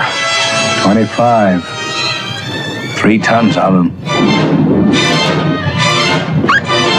Hurry up, he's coming straight for us. Don't screw it up now. Don't wait for me. Now! Shoot! Yeah, one of the great summer movies of all time. Just when you thought it was safe to go back in the water, Peter Benchley's novel comes to life. Jaws. Expertly delivered by Spielberg. Isn't that, I mean, that trailer might be one of the best trailers ever. You don't even have to watch the movie. No, I just watch the trailer and say, oh my gosh. Everybody that summer, by the way, when Jaws came out, was a little more careful walking into the surf. No doubt about it. Yeah, it was, as I often say, when you walk into the surf, you're on the visiting team.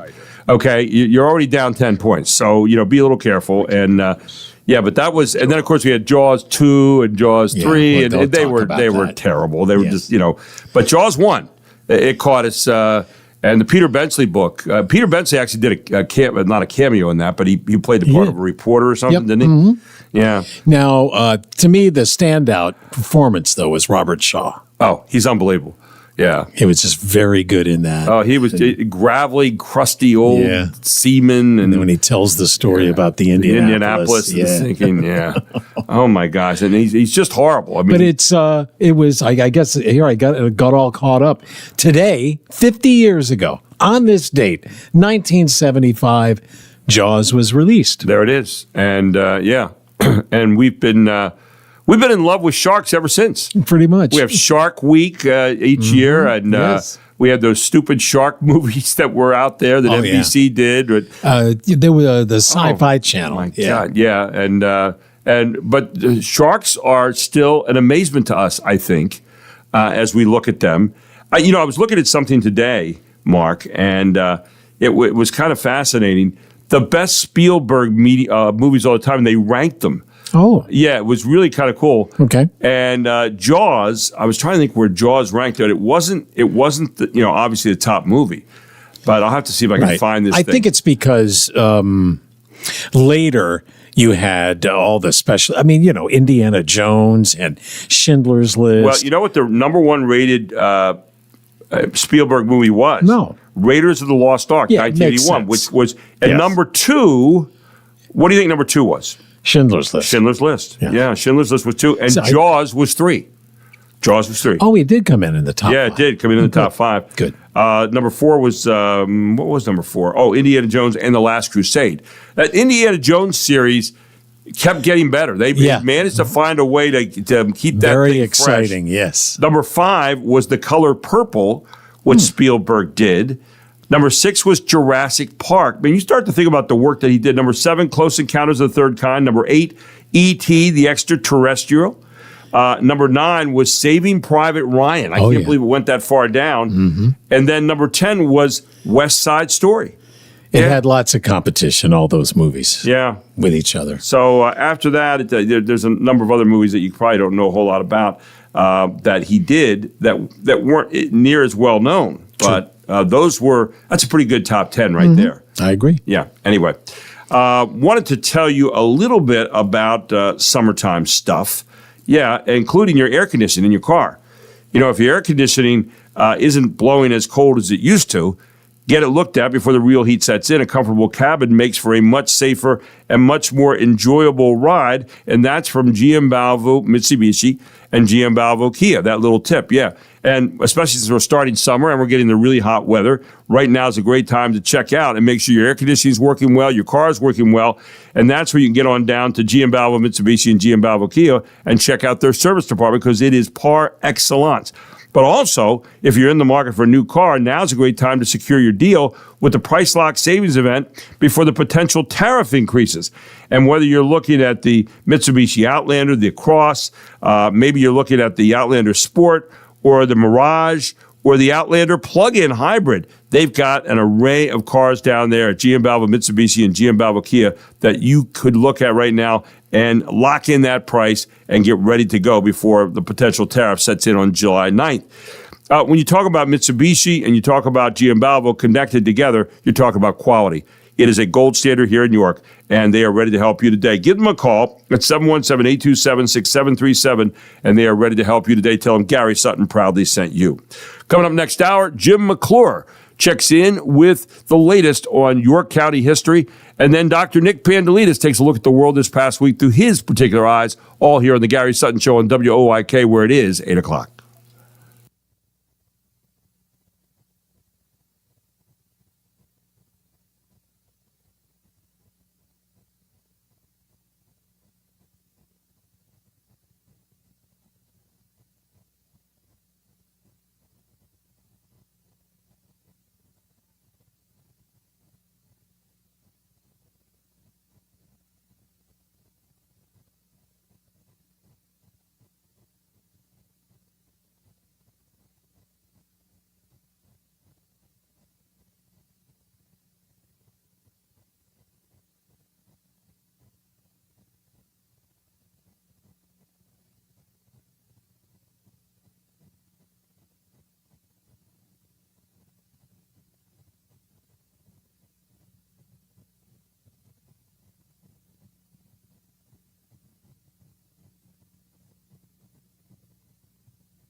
York's only local show is back on its new home on York's only local station.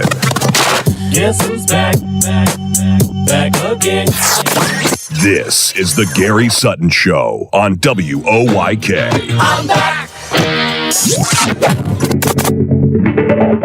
Now, broadcasting live from WOYK's downtown York studios inside Wellspan Park, here's Gary Sutton. And welcome back to the final hour of the week here on the Gary Sutton Show, brought to you by our presenting sponsor, Barley Snyder Law Firm, Barley.com. And Barley Snyder is just an outstanding group because they're a strategically focused law firm representing businesses, individuals, and organizations in all major areas of civil law with offices throughout Pennsylvania and Maryland. The firm's more than 130 attorneys provide innovative and effective representation to a wide range of clients in areas like banking and business, cybersecurity, ESOP, food and agribusiness, healthcare, senior living, tax, litigation and risk management, intellectual property and patents, higher education, you name it. And go to Barley.com to find out all the areas that they're involved in. And they have over 130 lawyers who are ready to help you right now. They're located right here in York at 100 East Market Street. You can check them out at Barley.com and see if one of those areas is something that might help you in whatever litigation you might be involved in or questions you might have about business. And they're open Monday to Friday, 9 a.m. to 5 p.m. You can call them at 717-846-8888. That's 717-846-8888. And let them know Gary Sutton sent you. And this 8 o'clock hour today is sponsored specifically by Regis Glen Golf Club. Yeah, where I'm a member.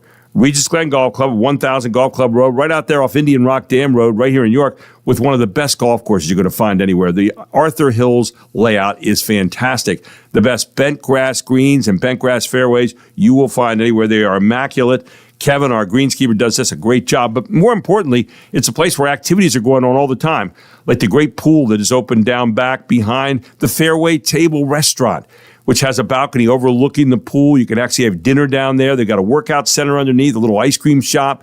They've got bocce courts, pickleball courts, tennis courts to go along with a great golf course. They got a 19th hole out in back of the pro shop that is just a nice, relaxed place to sit, and activities going on all the time. Why don't you find out what they might have for you by giving a call to Lacey today at 717-747-1919. My wife and I have been members there since 2001. We got married there years ago, back in 2004, and just a wonderful, relaxing place. 5 minutes from where I'm sitting right here at Wellspan Park, just over there on Indian Rock Dam Road on 1000 Golf Club Drive. And I'll tell you what, you think you're out in the middle of the country, and you're 5 minutes from downtown York. It's just a great place. Regis Glen Country Club, the sponsors of this hour, right here on the Gary Sutton Show on WOYK. And with us is Jim McClure, who is the author of Never to Be Forgotten. He's a historian here in York.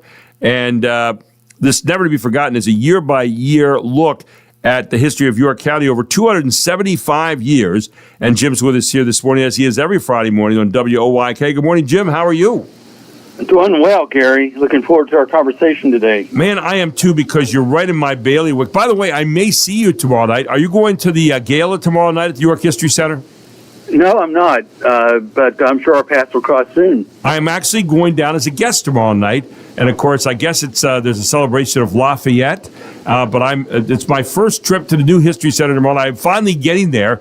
I'm forced to take time out to get down there, and I'm really looking forward to it. So I didn't know if you'd be there or not, but I'm going to be heading down tomorrow night and getting my look at the History Center. I want to get there early so I have a chance to walk around and see what all the brand new stuff is that's there, and I'm excited about it. So anyway.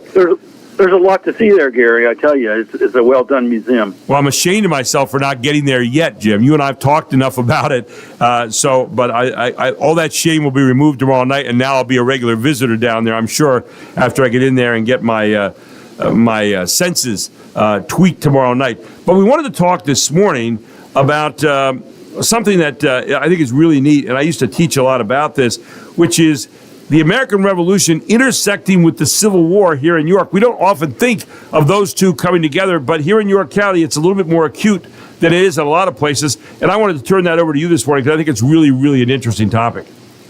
Yeah, the two wars do intersect just in many ways. One is that the Declaration of Independence was adopted on July 4th, 1776, and the Battle of Gettysburg essentially ended on July 4th, 1863, meaning that that's when the Confederate troops withdrew. Right. So there's that synergy there. And there's about 85 years between the two wars, which is interesting that there's 85 years between the Civil War and World War II. And interesting also that there's about 85 years between the end of World War II and today. So you add those 85s together, and you have about 250 years since the Declaration of Independence, which is coming up next year. But anyway, one of the big connections between the two wars, the American Revolution and Civil War, is that in the American Revolution, with the Articles of Confederation being adopted here in New York, it was a time that our first Constitution, a time in which the nation came together, a confederation, a United States of America, came together in a document. And during the Civil War, when Robert E. Lee's troops were invading on July 1st, 2nd, and 3rd of 1853, some of that invasion touched York County soil, and we had a flagpole in the middle of our square that had the American flag flying, and the Confederates came in and took it down, and so that signified that of the United States coming apart. You had the Confederates, a separate nation, coming here and take down the American flag in the exact same spot in which the nation came together in 1777 when the Articles of Confederation were adopted. Very interesting. It's interesting, the Articles of Confederation became our first form of government, and I guess it lasted, if my history is remembered well, 1780 to 1788. And that's when we had that little group of 5 states that met in Annapolis to decide on maybe coming up with a new form of government, maybe tweaking it a little bit. And then they got together in Philadelphia. They decided it didn't just need a tweak, it needed replaced.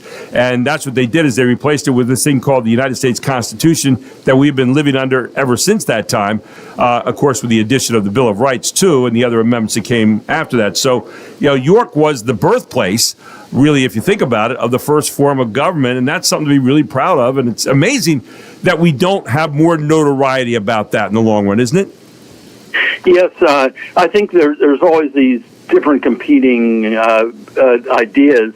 And one is it was adopted here but ratified, in 1781. So which do you go with? But I think the main point is it was adopted here, and it had the force of law, even if it wasn't legal until all the states ratified it in 1781. That's the war was prosecuted under the Articles of Confederation between 1777 and 1781. So I think we can look on it as the first Constitution. It was the future first Constitution, but it was brought together here by a vote of the 13 states at the time. One of the questions I used to ask in my history classes, Jim, and you're going to kick out of this, was I said, who was the first president of the United States? And people would say, well, George Washington. I said, no, it was actually John Hanson. John Hanson was the head of the Confederation Congress. We didn't really have an executive at that particular point as far as a president of the United States. And so John Hanson, and a lot of people know about John Hanson Highway down into Maryland, was the first president of the Confederation Congress. And again, we go a whole nother day on that one. But anyway, more about the merging together, really, of the Revolutionary War and also the Civil War. There actually are links that you pointed out in the article that bring us together around both those, right? Yeah, just to build on what we were talking about, Richard Henry Lee back in 1777 was a prime proponent of the Articles of Confederation. He would lobby for its ratification with other states. That's Richard Henry Lee. And but an interesting Robert E. Lee, who was his kinsman, was head of the troops that were invading York whenever the Confederation came apart. So you have one kinsman, bringing it together, and you have Robert E. Lee kind of tearing it apart. A very interesting contrast. Another interesting contrast, or it's not really a contrast, but a similarity, was that the York Rifle Company was an early responder in the American Revolution, marched up to Boston in 28 days. I think we talked about that on an earlier show. Think about walking to Boston in 28 days. And And they did that on account of their Minutemen, really. They did it on the spur of the moment. Well, in the American Civil War in 1861, after the first shots on Fort Sumter, their kind of their heir, the descendant, was also called the York Rifles, was an early responder and went down to Maryland and guarded bridges on the Northern Central Railway. So both wars, early responders, which shows that York County in all wars has been eager responders. Now, sometimes in these wars, as in all wars, we get tired of the war, just like many communities do as time goes on. But at least in these two big wars, we were early and eager responders. You know, and people talk about the North Central Railway. You and I were talking the other week about Lincoln's body came north on the Northern Central Railway and actually stopped in York here on its way eventually out to Illinois and on its way to the capital at Harrisburg to Lyon State. And so, again, right at the end of the Civil War, just after it was ended, and the assassination of Lincoln, that had something to do here with York County as well. Yes. It did. Another really similarity between the two wars was that women were big time involved, and that ties into Lincoln also. To your point, in the American Revolution, the women basically ran the town whenever there wasn't a big population here to begin with, and when the guys were away at war, they ran the town. But also they hosted the Continental Congress when they came to town. And in the Civil War, we had a major military camp here and a military hospital here, and guess who did the nursing and did the bandages and so on. And then when Lincoln's funeral train came here in 1865, the women were those that went on board the train to carry, a floral arrangement and put it on his funeral bier, Abraham Lincoln's funeral bier, when the train stopped here. So women have been involved in both these wars in a major way. Jim, I'm going to jump in real quick here. Can you stick with us for a little bonus segment this morning? Because we have a lot of things to cover here, and I don't want to leave these out. They're pretty interesting, and it gives you an idea of York County and how we were involved in the Revolutionary and also in the Civil War. And there are some real interesting things that Jim has to say yet. All here on the Gary Sutton Show. Back with more from Jim McClure, the author of Never to Be Forgotten, a year-by-year compilation of history here in York County. Don't forget to pick up your copy of that at Brown's Orchards, also at the York County History Museum, where I'll be tomorrow night, by the way. Looking forward to that gala tomorrow. And Jim McClure back with more right after this on the Gary Sutton Show on WOYK.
Pitch here is driven deep down the line in right field. It is gone off the 10s. Bubba Alleen crushes a 2-run homer to right. His 5th of the year, and the Revs making some noise here late in this game. It is 6-3 as he gets the handshake from Wolfie.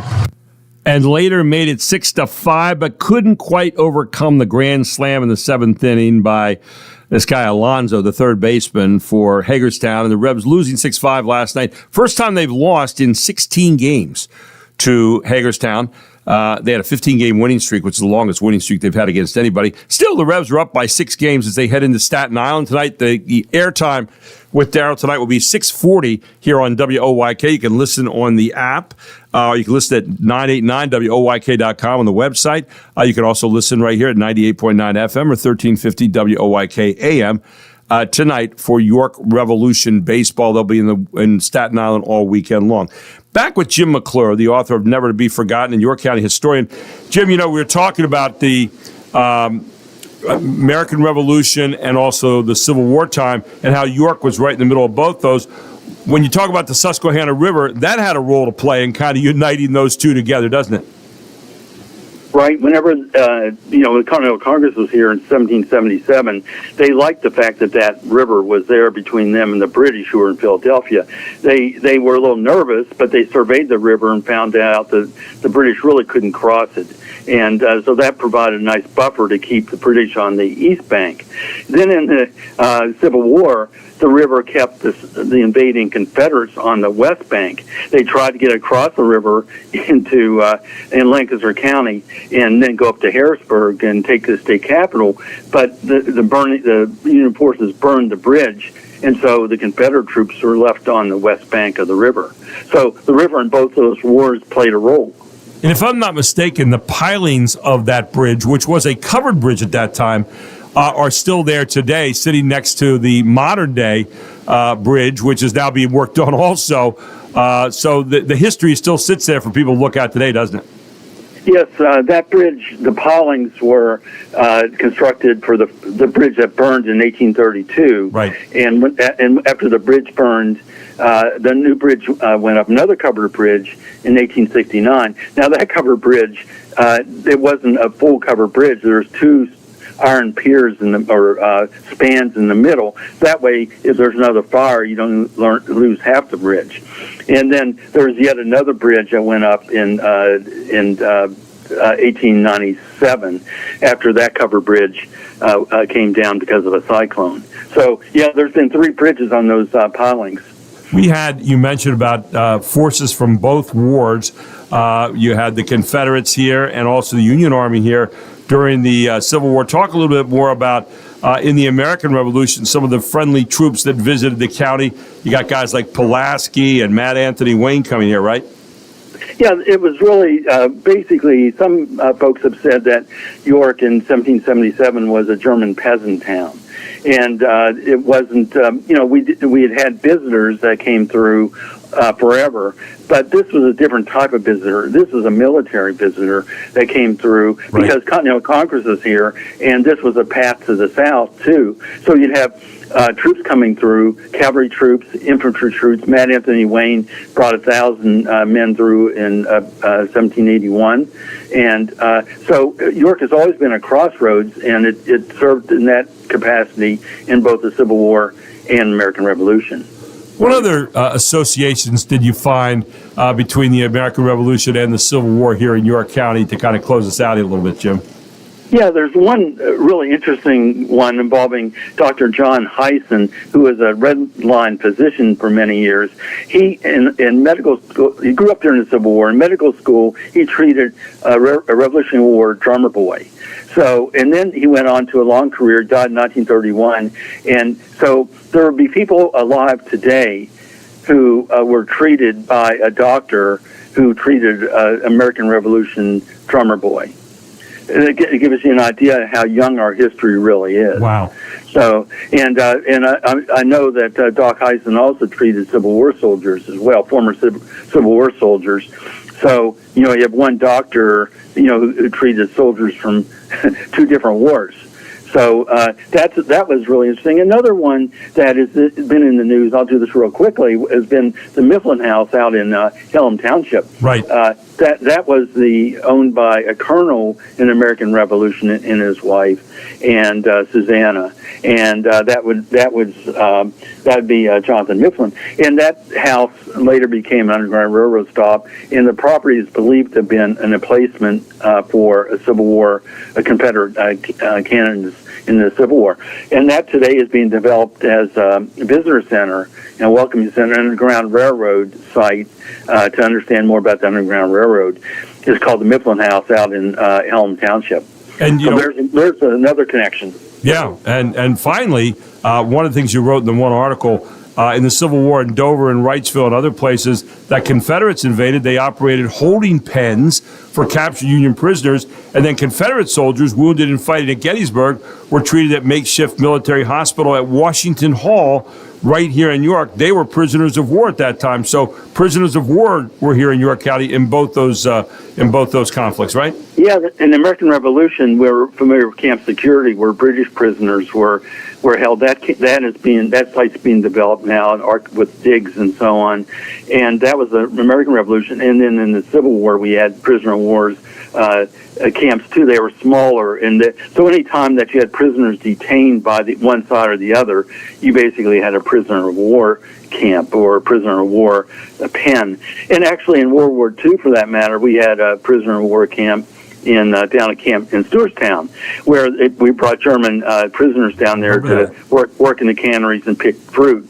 So it goes to show you can never get to the bottom of York County history, can you? No, York County history is it's deep and many, many layers, and I appreciate the fact you're here Friday to help us get through a lot of that, because there's always some fascinating stuff that we just aren't aware of, Jim, and you're the best. I mean, you just do a great job. What are we talking about next Friday? Well, maybe for the next couple of weeks we can stay on the American Revolution, and maybe next Friday talk about some of the Declaration of Independence signers who are here in New York. Absolutely. And some luminaries here, and some that weren't as well known. So let's do that. That'd be a great one, and a lot of people don't know that two of them are right here in New York that signed the Declaration, not even a mile apart, and we'll get into some of that as well. And, of course, never to be forgotten, your book is out there, 275 years of an account of York history and story after story after story in this book. It's a must-read for everybody here in York County. If you're a York Countyan, you don't have Never to Be Forgotten. You need to get it. Go down to Brown's Orchards. You can pick it up. You can go to the York History Museum and find it. It's just a fantastic compilation of history here in York County, and nobody does it better than Jim McClure. And speaking of that, where are you going to be talking next, Jim? Because I know people love to come around and hear you and some of the discussions and talks that you give. Yes, interesting. You started this segment with the York Revolution, and that goes, promo, and that goes to show how the Revolutionary War is still very real here in New York County. But I'll be on July 4th at 10 a.m. I'll be at First Presbyterian Church to read the Declaration of Independence. So that's a good place to I had a chance to do that one year, and I'll tell you what, one of the great honors to stand there and read that right there next to the grave of one of the signers of the Declaration. And where else are you going to be? Yeah, I'm going to be with the Hometown History team I'm part of a Hometown History team with Jamie Norpel and Thomas Murray Miller at 6 p.m. on June 28th at the Mifflin House we talked about a little bit earlier. Wow, very cool. So all that coming up, and Jim, just appreciate you being with us every Friday. Always a lot of fun, and I walk away refreshed knowing that York County history is deep and wide and never more than today. Thank you, my friend. Always appreciate you. Yeah, thank you very much. Jim McClure here on the Gary Sutton Show. Don't forget to get his book, Never to Be Forgotten. He's here with us every single Friday. When we come back, Dr. Nick Pandalidis joins us as we look back on the week. We never quite are sure where this segment's going to go. We aren't. First of all, we're never quite sure we're going to get them. But then we're never quite sure where it's going to go when we get them. So we'll have a little fun with Dr. Nick Pandalidis next on the Gary Sutton Show on WOYK. But first, we take a break here at the bottom of the hour. It is 8:30 on a Friday morning.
What's the matter? I don't like this song. This isn't Donny Osmond? Slow, dragged out. Baby, it's the guitar man. The Guitar Man, yeah. No. Bread. Never liked it. Number one song. Yeah, it's on the list. It's on the list. The list. So it's because it's not peppy? I guess that's what it is. It just drags along. It depresses me a little bit. The rockin' guitar doesn't do it for you? No. I just it just doesn't do it for me. And I need something. I need the beat. I need some kind of driving beat. So even though we've been doing this a long time, yes, we have. Every opportunity for something new is just around the corner. Yeah, I was not aware that Bread's Guitar Man. Yeah, Bread was a trigger. Bread. Triggering This is like if you're. I don't know if you're on the elevator. I guess this would be okay, but it's if you're on the elevator, it might be reason to jump.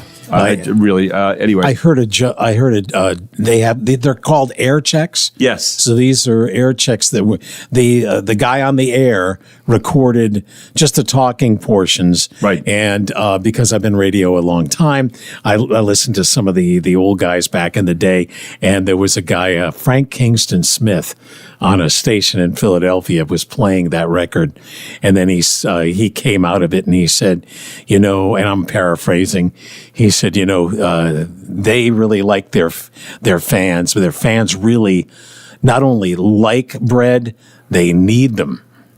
Yeah, but you know what? Man does not live by bread alone. It doesn't. So he doesn't. There you go. So, we need sometimes in conversation. My case, man does not live by that bread at all. But that's just me. Interesting. I wouldn't have guessed that. By the way, this hour brought to you by Regents Glen Country Club, where I am a member. I've been there, my wife and I, since 2001. We were married there in 2004. And you want to talk about one of the great clubs here in New York. This is a country club. But you think, oh my gosh, lots of money. No, it's very affordable right now for your family. As an individual, there's all kinds of plans, social memberships, golf memberships. But I'll tell you what, there's a lot going on out there right now.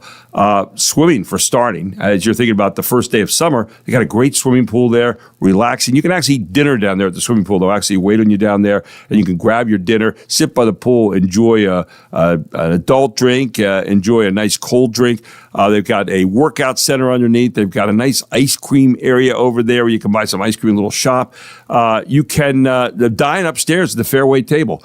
Or you can play golf in the Arthur Hills Golf Club, the Arthur Hills Design Golf Club, where they have the best bent grass and bent greens that you're ever going to see. I mean, they're just immaculate. Fantastic place. Now you can also play pickleball, the brand new pickleball courts, 4 of them. Mark and I have actually played on those. They're pretty nice. You got tennis courts there. You've got the bocce courts on the other side of the clubhouse. You got a new 19th hole at the back of the clubhouse, and you got a great staff there that's ready to wait on you and with you and get to know you in a way that you will be very, very happy. Plus a 400-person tent where you can have all kinds of activities. And speaking of activities, they got stuff going on all the time out there. Why don't you check out what Country Club Living is about and how it is affordable for you by checking in on Regents Glen Country Club. Call Lacey, the general manager today, lovely lady. She'll be glad to show you around. Come on out there and enjoy the food, enjoy the golf, and find out what Regents Glen Living is all about. Give them a call today at 717-747-1919. Ask for Lacey, the general manager, and tell her Gary Sutton proudly sent you to Regents Glen Country Club, the proud sponsor of this hour right here on WOYK. Now, we bring in this morning Dr. Nick Pandalidis, who is usually out and about the country or the world somewhere, but is home right now, I think, and he's with us here this morning as we look back on the week that was with him on a lot of different areas. Good morning, Dr. Nick. How are you? Great, Gary. How are you doing? And I'm in Delaware, but that's home. You're in Delaware now. Oh, I'm sorry. Yeah, you down at your beach house or something like that? Exactly. It's near Dagsboro. Dagsboro. But anyway, I got a call from Dagsboro the other day, but it was from the Humana people. Of all people, I saw Dagsboro, and it said Dagsboro. It wasn't me. Yeah. No, it said Dagsboro, and I thought it was you, so I didn't answer. But it was, But no, it was no. It was. I didn't know that you actually have a place in Dagsboro. Yeah, that's great. Glad you could do that. Good place to be in the first day of summer, right? Yeah. I like it all year long. It's just looking at the water. We're on the sort of the beginning of the Indian River. Oh, okay. Bay, yeah. So you're right there on the water, huh? That's pretty good. Right on the water, yeah. Beautiful. Yeah. Is summer your favorite time of the year? I think fall is, a little cooler. You love the leaf changes. And down here, it's less busy. Yeah. Okay.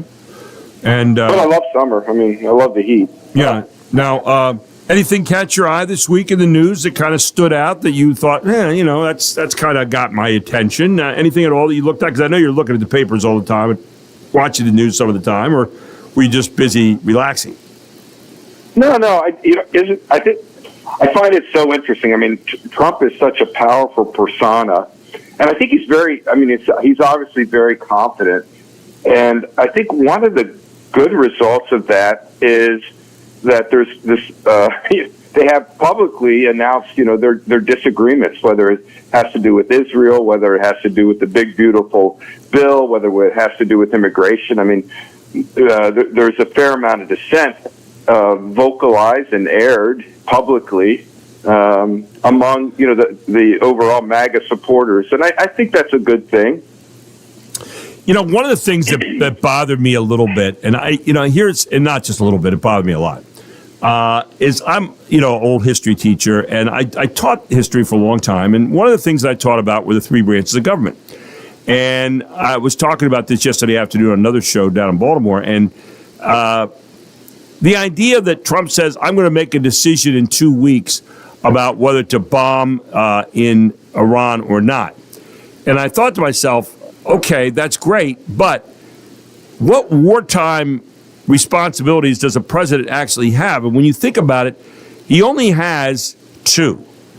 And he only has two things that he can do. Number one, under the Constitution, he has the ability to do certain things that do not rise to the power of making war, because the only ones who can declare war are the United States Congress, okay? Number two, he has the power to use AUMF orders. Now, those are orders issued by the Congress, which are authority to use military force. That's what AUMF stands for.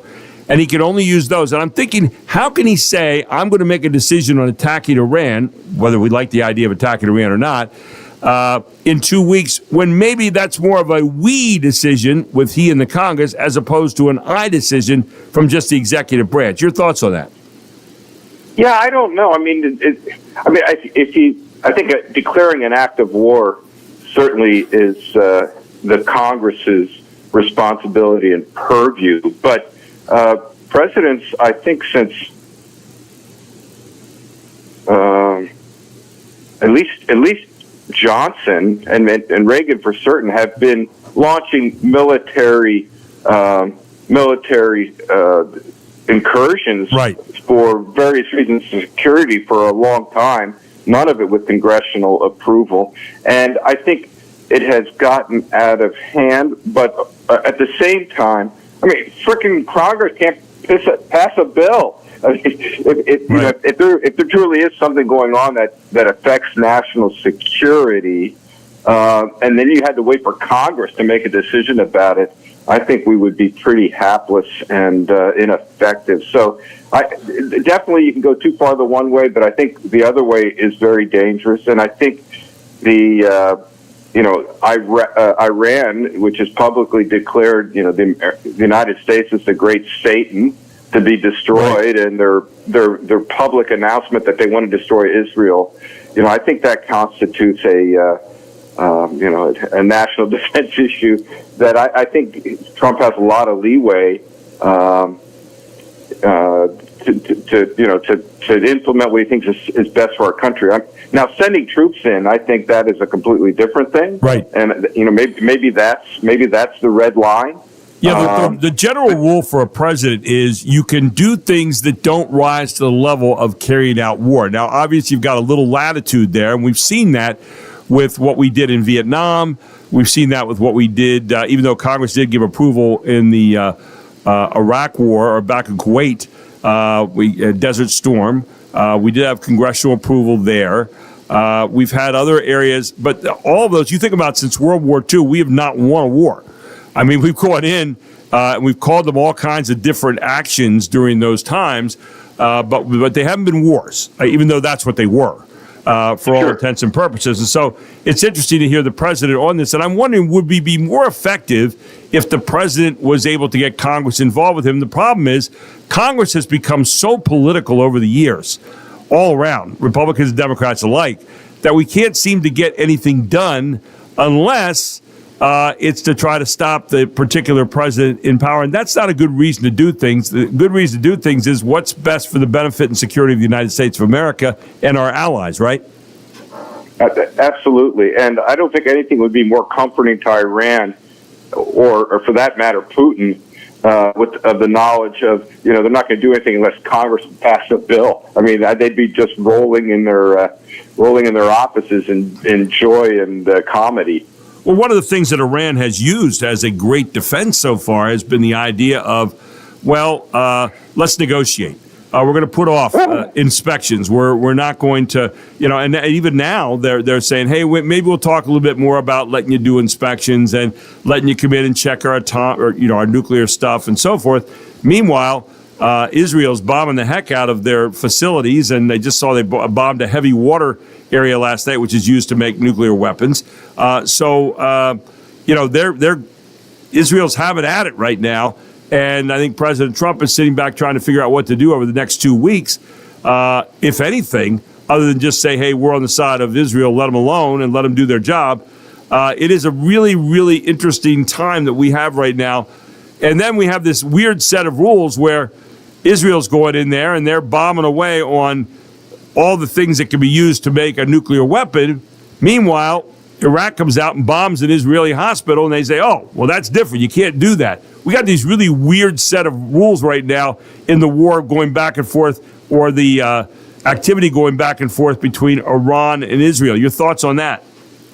Yeah, I don't think there is, any Geneva Convention rules of war, in the Middle East. It's certainly not on the Islamic radical side. I mean, I think Israel, and again, maybe it's certainly a bias to some extent, but I think it's also true to some extent. I think Israel does it the best it can to limit civilian casualties. Right. But how often do the terrorists hide out in hospitals and other civilian populations? I mean, the whole idea of having rules during war, in some ways, to call it civilized just makes no sense. Yeah. On the other hand, to have some broad outline of things you ought never to do, I'd like to think there could be such thing even in something as horrible and as aggressive and ugly as war. But in the Middle East, it isn't going to happen.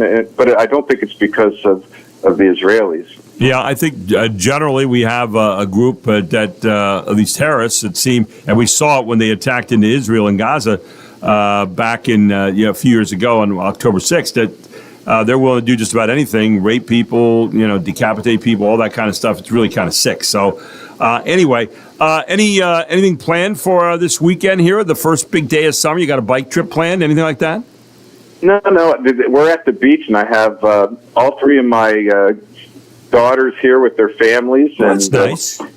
So we were at the beach yesterday. Today we'll do a slip and slide in the backyard. So very cool. Who knows what else? Get some ice cream. I had a great time yesterday. Played in the ocean with the kids a little bit. Took them for ice cream and squirt gun fight. I always win, but they're only 6. Yeah. Well, you ought to be really proud of yourself, beating up on some 6-year-olds with a squirt gun. What the heck? I'm 66. I mean, I'm going the other way. So. Wow. Well, get the victories while you can, because in a few years they'll be bombing you with the squirt rifle. There you go. Yeah, it'll be terrible. Anyway, happy summer to you, my friend. We'll talk to you next Friday. Okay. I'm looking forward to it, Gary. You have a great weekend. And I'm glad Mark's back. I wish somebody would let me know what's going on. Tell him I'm going to be here. Yeah, Mark's going to be here next Friday, and I will not be here next Friday. You have to talk with Aaron Anderson and Mark, and so there you go. Okay. And they'll be very respectful, though. I'm sure. I'm sure it'll be like the second best interview I've ever had. I'm glad you said that. Have a good weekend. Take care. Dr. Nick Pandolidis here on the Gary Sutton Show on WOYK. We'll take a break. Back with some final thoughts, final stories, maybe even some news you might have missed. We'll gather it all together for you here. There's a musical interlude. Oh, and did you hear? Yeah. That first appeared on this date. Okay, we'll do that. I think it was 7 years ago, I think. All right. And did you hear about the illegal hedgehog found here in York County? The hedgehog. Yeah, we'll tell you the hedgehog story, too. He's been on the lam, but now has been brought into custody. I think he's going to get deported back from whence he came. We'll tell you all about that here on the Gary Sutton Show right after this.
Marcus started to twitch.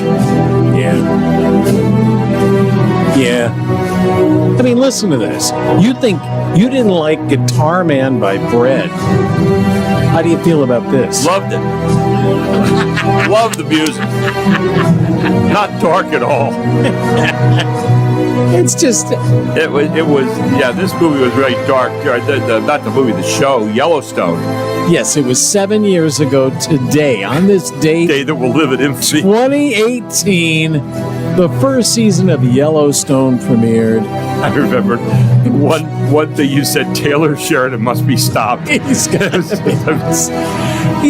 and you know, and the career of Kevin Costner was salvaged again. And now he's got that what is it, America thing with I don't even know now. It was with Doris Kearns Goodwin of all people. Yeah, she wrote the book, and he was doing the on-air hosting of it. So. Right. He is an interesting guy. There's no question about it. Yeah. Kevin Costner being Kevin Costner.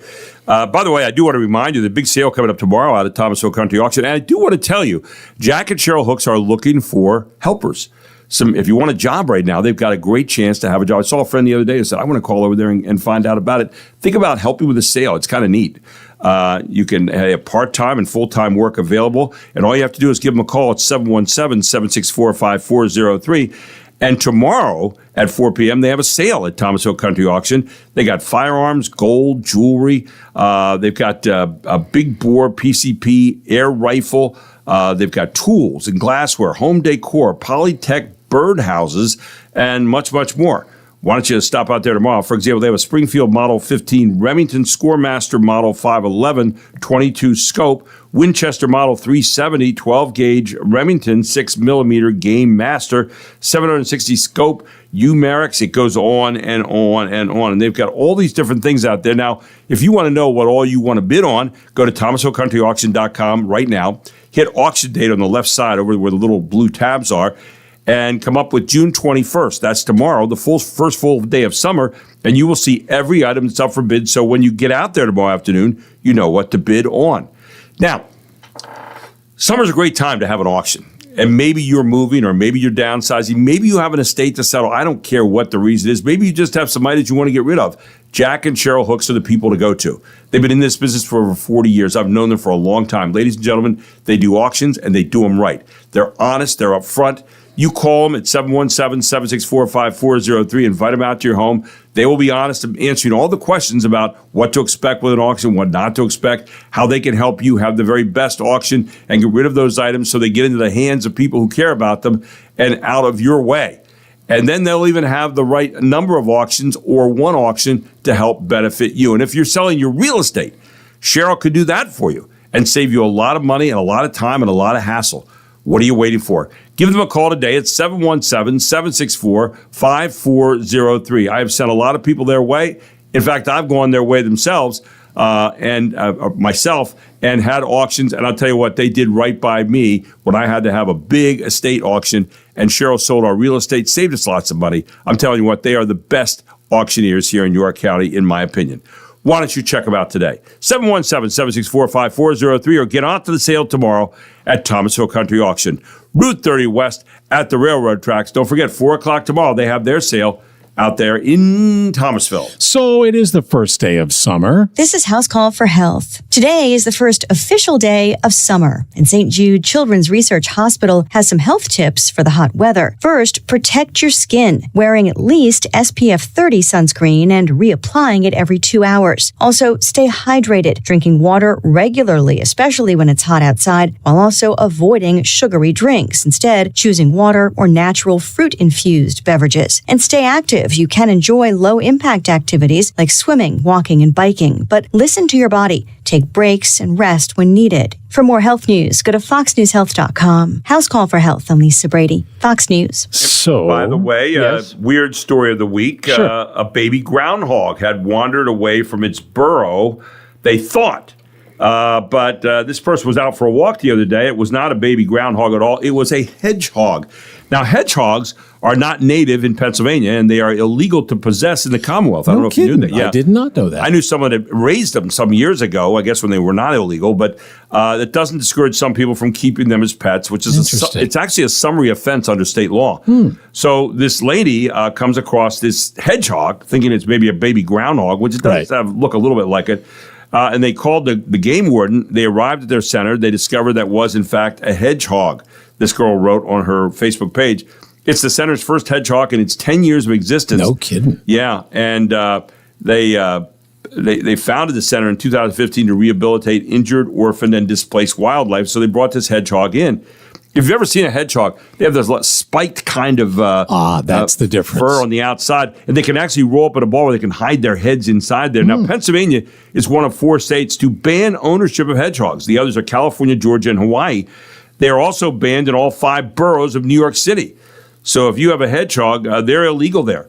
And so apparently now the hedgehog is going to be deported. No, I know. It's just going to be sent back to a center here, and they're going to take care of that. And that's it. Interesting. Yeah, coming up Monday morning here on the Gary Sutton Show. And we do want to thank Royal Manchester for sponsoring this hour. By the way, Royal Manchester Country Club. Give a call today at 717-747-1919 and find out how country club living can be affordable for you. You can even own a home out there now. Call Lacey at 717-747-1919. Tell them Gary Sutton sent you. Take a tour of the fairway table, the golf club, the pickleball courts, the bocce courts, the fun activities, the swimming pool. It's all going on out there at Regents Glen Country Club. What a great way to start the summer by becoming a member at Regents Glen. We've had a great week. Thanks to Mark. Thanks to you. Have a great weekend. Go Rebs. They're on tonight at 6:40. It is 9 o'clock.